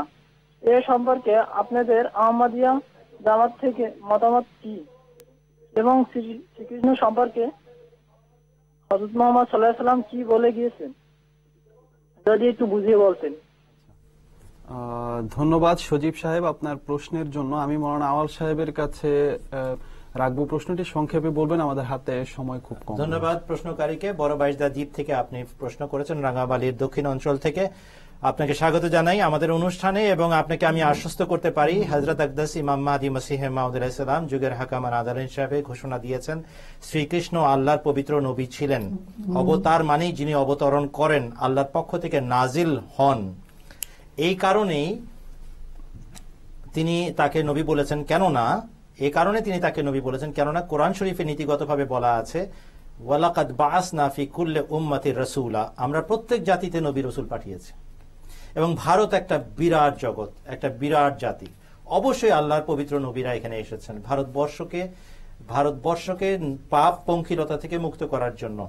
ইতিহাসে দুজন এমন ব্যক্তিত্ব দেখা যায় ভারতের যারা এই কাজ সম্পাদন করেছেন উল্লেখযোগ্যভাবে, এছাড়াও আরো থাকতে পারেন, কিন্তু উল্লেখযোগ্যভাবে দুজনের নাম উচ্চারিত হয়। একজন হচ্ছেন হযরত শ্রীকৃষ্ণ, একজন হযরত রামচন্দ্র, এবং তাদের উভয়কে হযরত আকদাস মির্জা গুলাম আহমদ কাদিয়ানী আলাইহিস সালাম আল্লাহ তাআলার পক্ষ থেকে প্রদত্ত কোরআনের কোষ্ঠী পাথরে নবী বলেছেন। দুটো কোষ্ঠী পাথর, একটা হচ্ছে কোটি কোটি মানুষের হৃদয়ে অসাধারণ ভালোবাসা ভক্তি তাদের জন্য রয়েছে এবং শত শত বছর ধরে রয়েছে। এই দুই বিষয় যেখানে একত্র হয় তার গোড়াটা সত্য, এটা সাব্যস্ত হয়। কেননা হাদি খুদা, পথ প্রদর্শক খুদা মানুষকে এরকম অন্ধকারে নিমজ্জিত করে রাখবেন না। যদি সেখানে অসাধারণ ভালোবাসা কোটি কোটি মানুষের মাঝে শত শত বছর ধরে বিদ্যমান থাকে, তাহলে তিনি গোড়াতে সত্য। অন্যেরা বলে না, এটাও ঠিক না। অন্যেরা বলতে চায়, কিন্তু আবার একটু থেমেও যায়। তফাৎ আছে। হযরত মির্জা গোলাম আহমদ কাদিয়ানী আলাইহিস সালাম আল্লাহর পক্ষ থেকে ওহী এবং ইলহামের ভিত্তিতে কথা বলতেন, আর বাকি আলেম ওলামারা এতটুকু বলেছেন শ্রীকৃষ্ণ নবী হবার সম্ভাবনা আছে, রামচন্দ্রের নবী হওয়ার একদম সম্ভাবনা আছে। কে বলেছেন জানেন? হযরত শিবলি নোমানী সাহেব। তার সাথে যোগ দিয়েছেন সুলাইমান নাদভী সাহেব, তার সাথে যোগ দিয়েছেন মৌলানা মোহাম্মদ কাসেম নানতভী সাহেব, যিনি দেওবন্দ মাদ্রাসা এবং মতবাদের প্রতিষ্ঠাতা। সবাই বলছেন শ্রীকৃষ্ণ নবী হবার সম্পূর্ণ সম্ভাবনা আছে, কিন্তু নির্ঘাত ছিলেন, অবশ্যই ছিলেন, এই কথা হযরত মির্জা সাহেব বলেছেন। অতএব আসল এবং অন্যদের মধ্যে তফাৎ পরিষ্কার বোঝা যায়। যিনি আল্লাহর পক্ষ থেকে আসেন তিনি ডেফিনেটলি বলেন। আর হযরত শ্রীকৃষ্ণ এবং রামচন্দ্র তারা একেশ্বরবাদী ছিলেন, তারা প্রতিমা পূজারী ছিলেন না। তারা কুরু এবং পাণ্ডুর মধ্যে মানে হযরত শ্রীকৃষ্ণ কুরু এবং পাণ্ডুদের মধ্যে শান্তি স্থাপন করার জন্য এসেছিলেন, সন্ধি করানোর জন্য এসেছিলেন, পারেন নাই, অগত্যা আত্মরক্ষামূলক যুদ্ধ করতে হয়েছিল। যতগুলো লক্ষণ আছে নবী রসুলদের, তাদের জীবনী পড়ে দেখেন, তাদের সাথে মিল খাবে। এই জন্য আমরা বলি তারা আল্লাহর পক্ষ থেকে প্রেরিত নবী ছিলেন। ধন্যবাদ।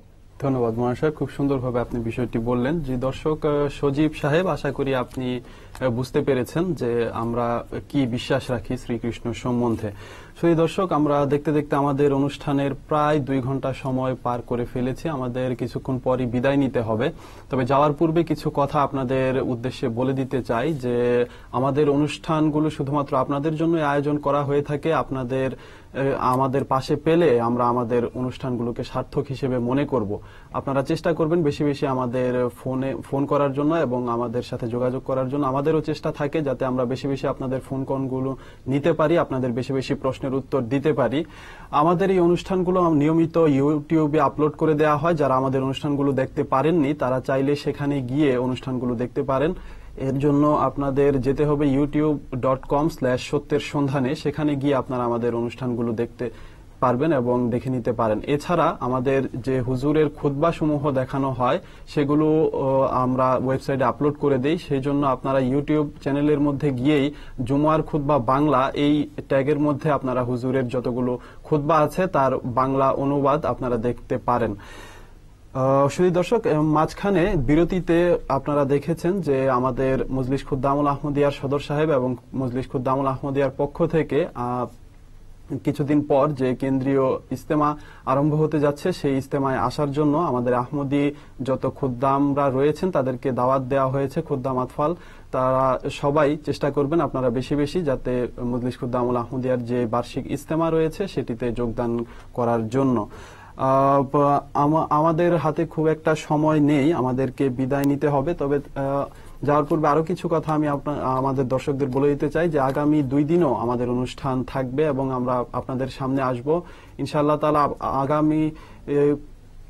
আগামীকাল এবং পরশু দিনও রাত 8টার সময় আমাদের এই অনুষ্ঠান সম্প্রচারিত হবে। আপনারা চেষ্টা করবেন যাতে বেশি বেশি আপনারা এই অনুষ্ঠানে অংশ নিতে পারেন। যাওয়ার পূর্বে আমাদের হাতে 2 মিনিট সময় আছে। আমি মাওলানা আওয়াল সাহেবের কাছে বলবো সংক্ষেপে আমাদের আজকের অনুষ্ঠানের সারমর্ম বলতে।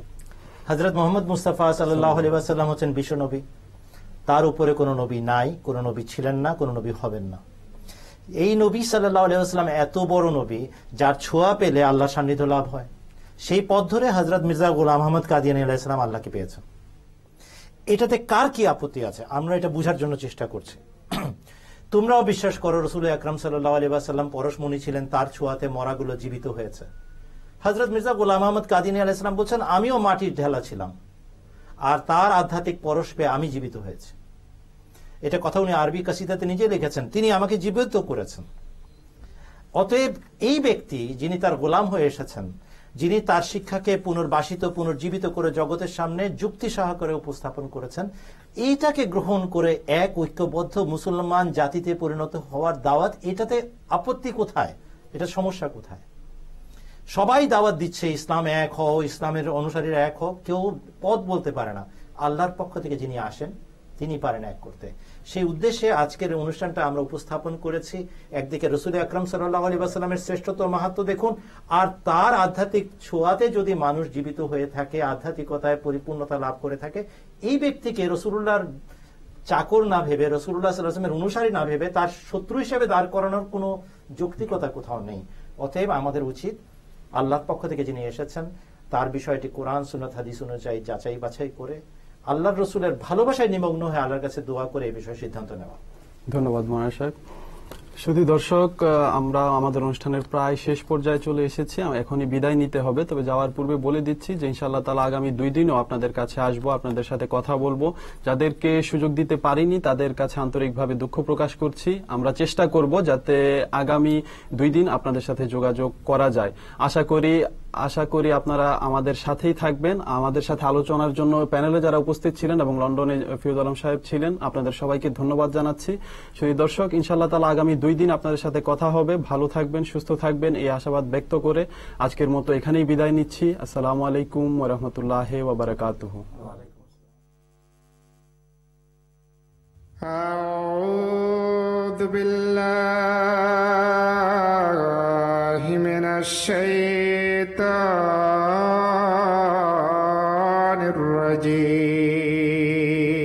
الرجيم وقل الحق من ربكم فمن شاء فليؤمن ومن شاء فليكفر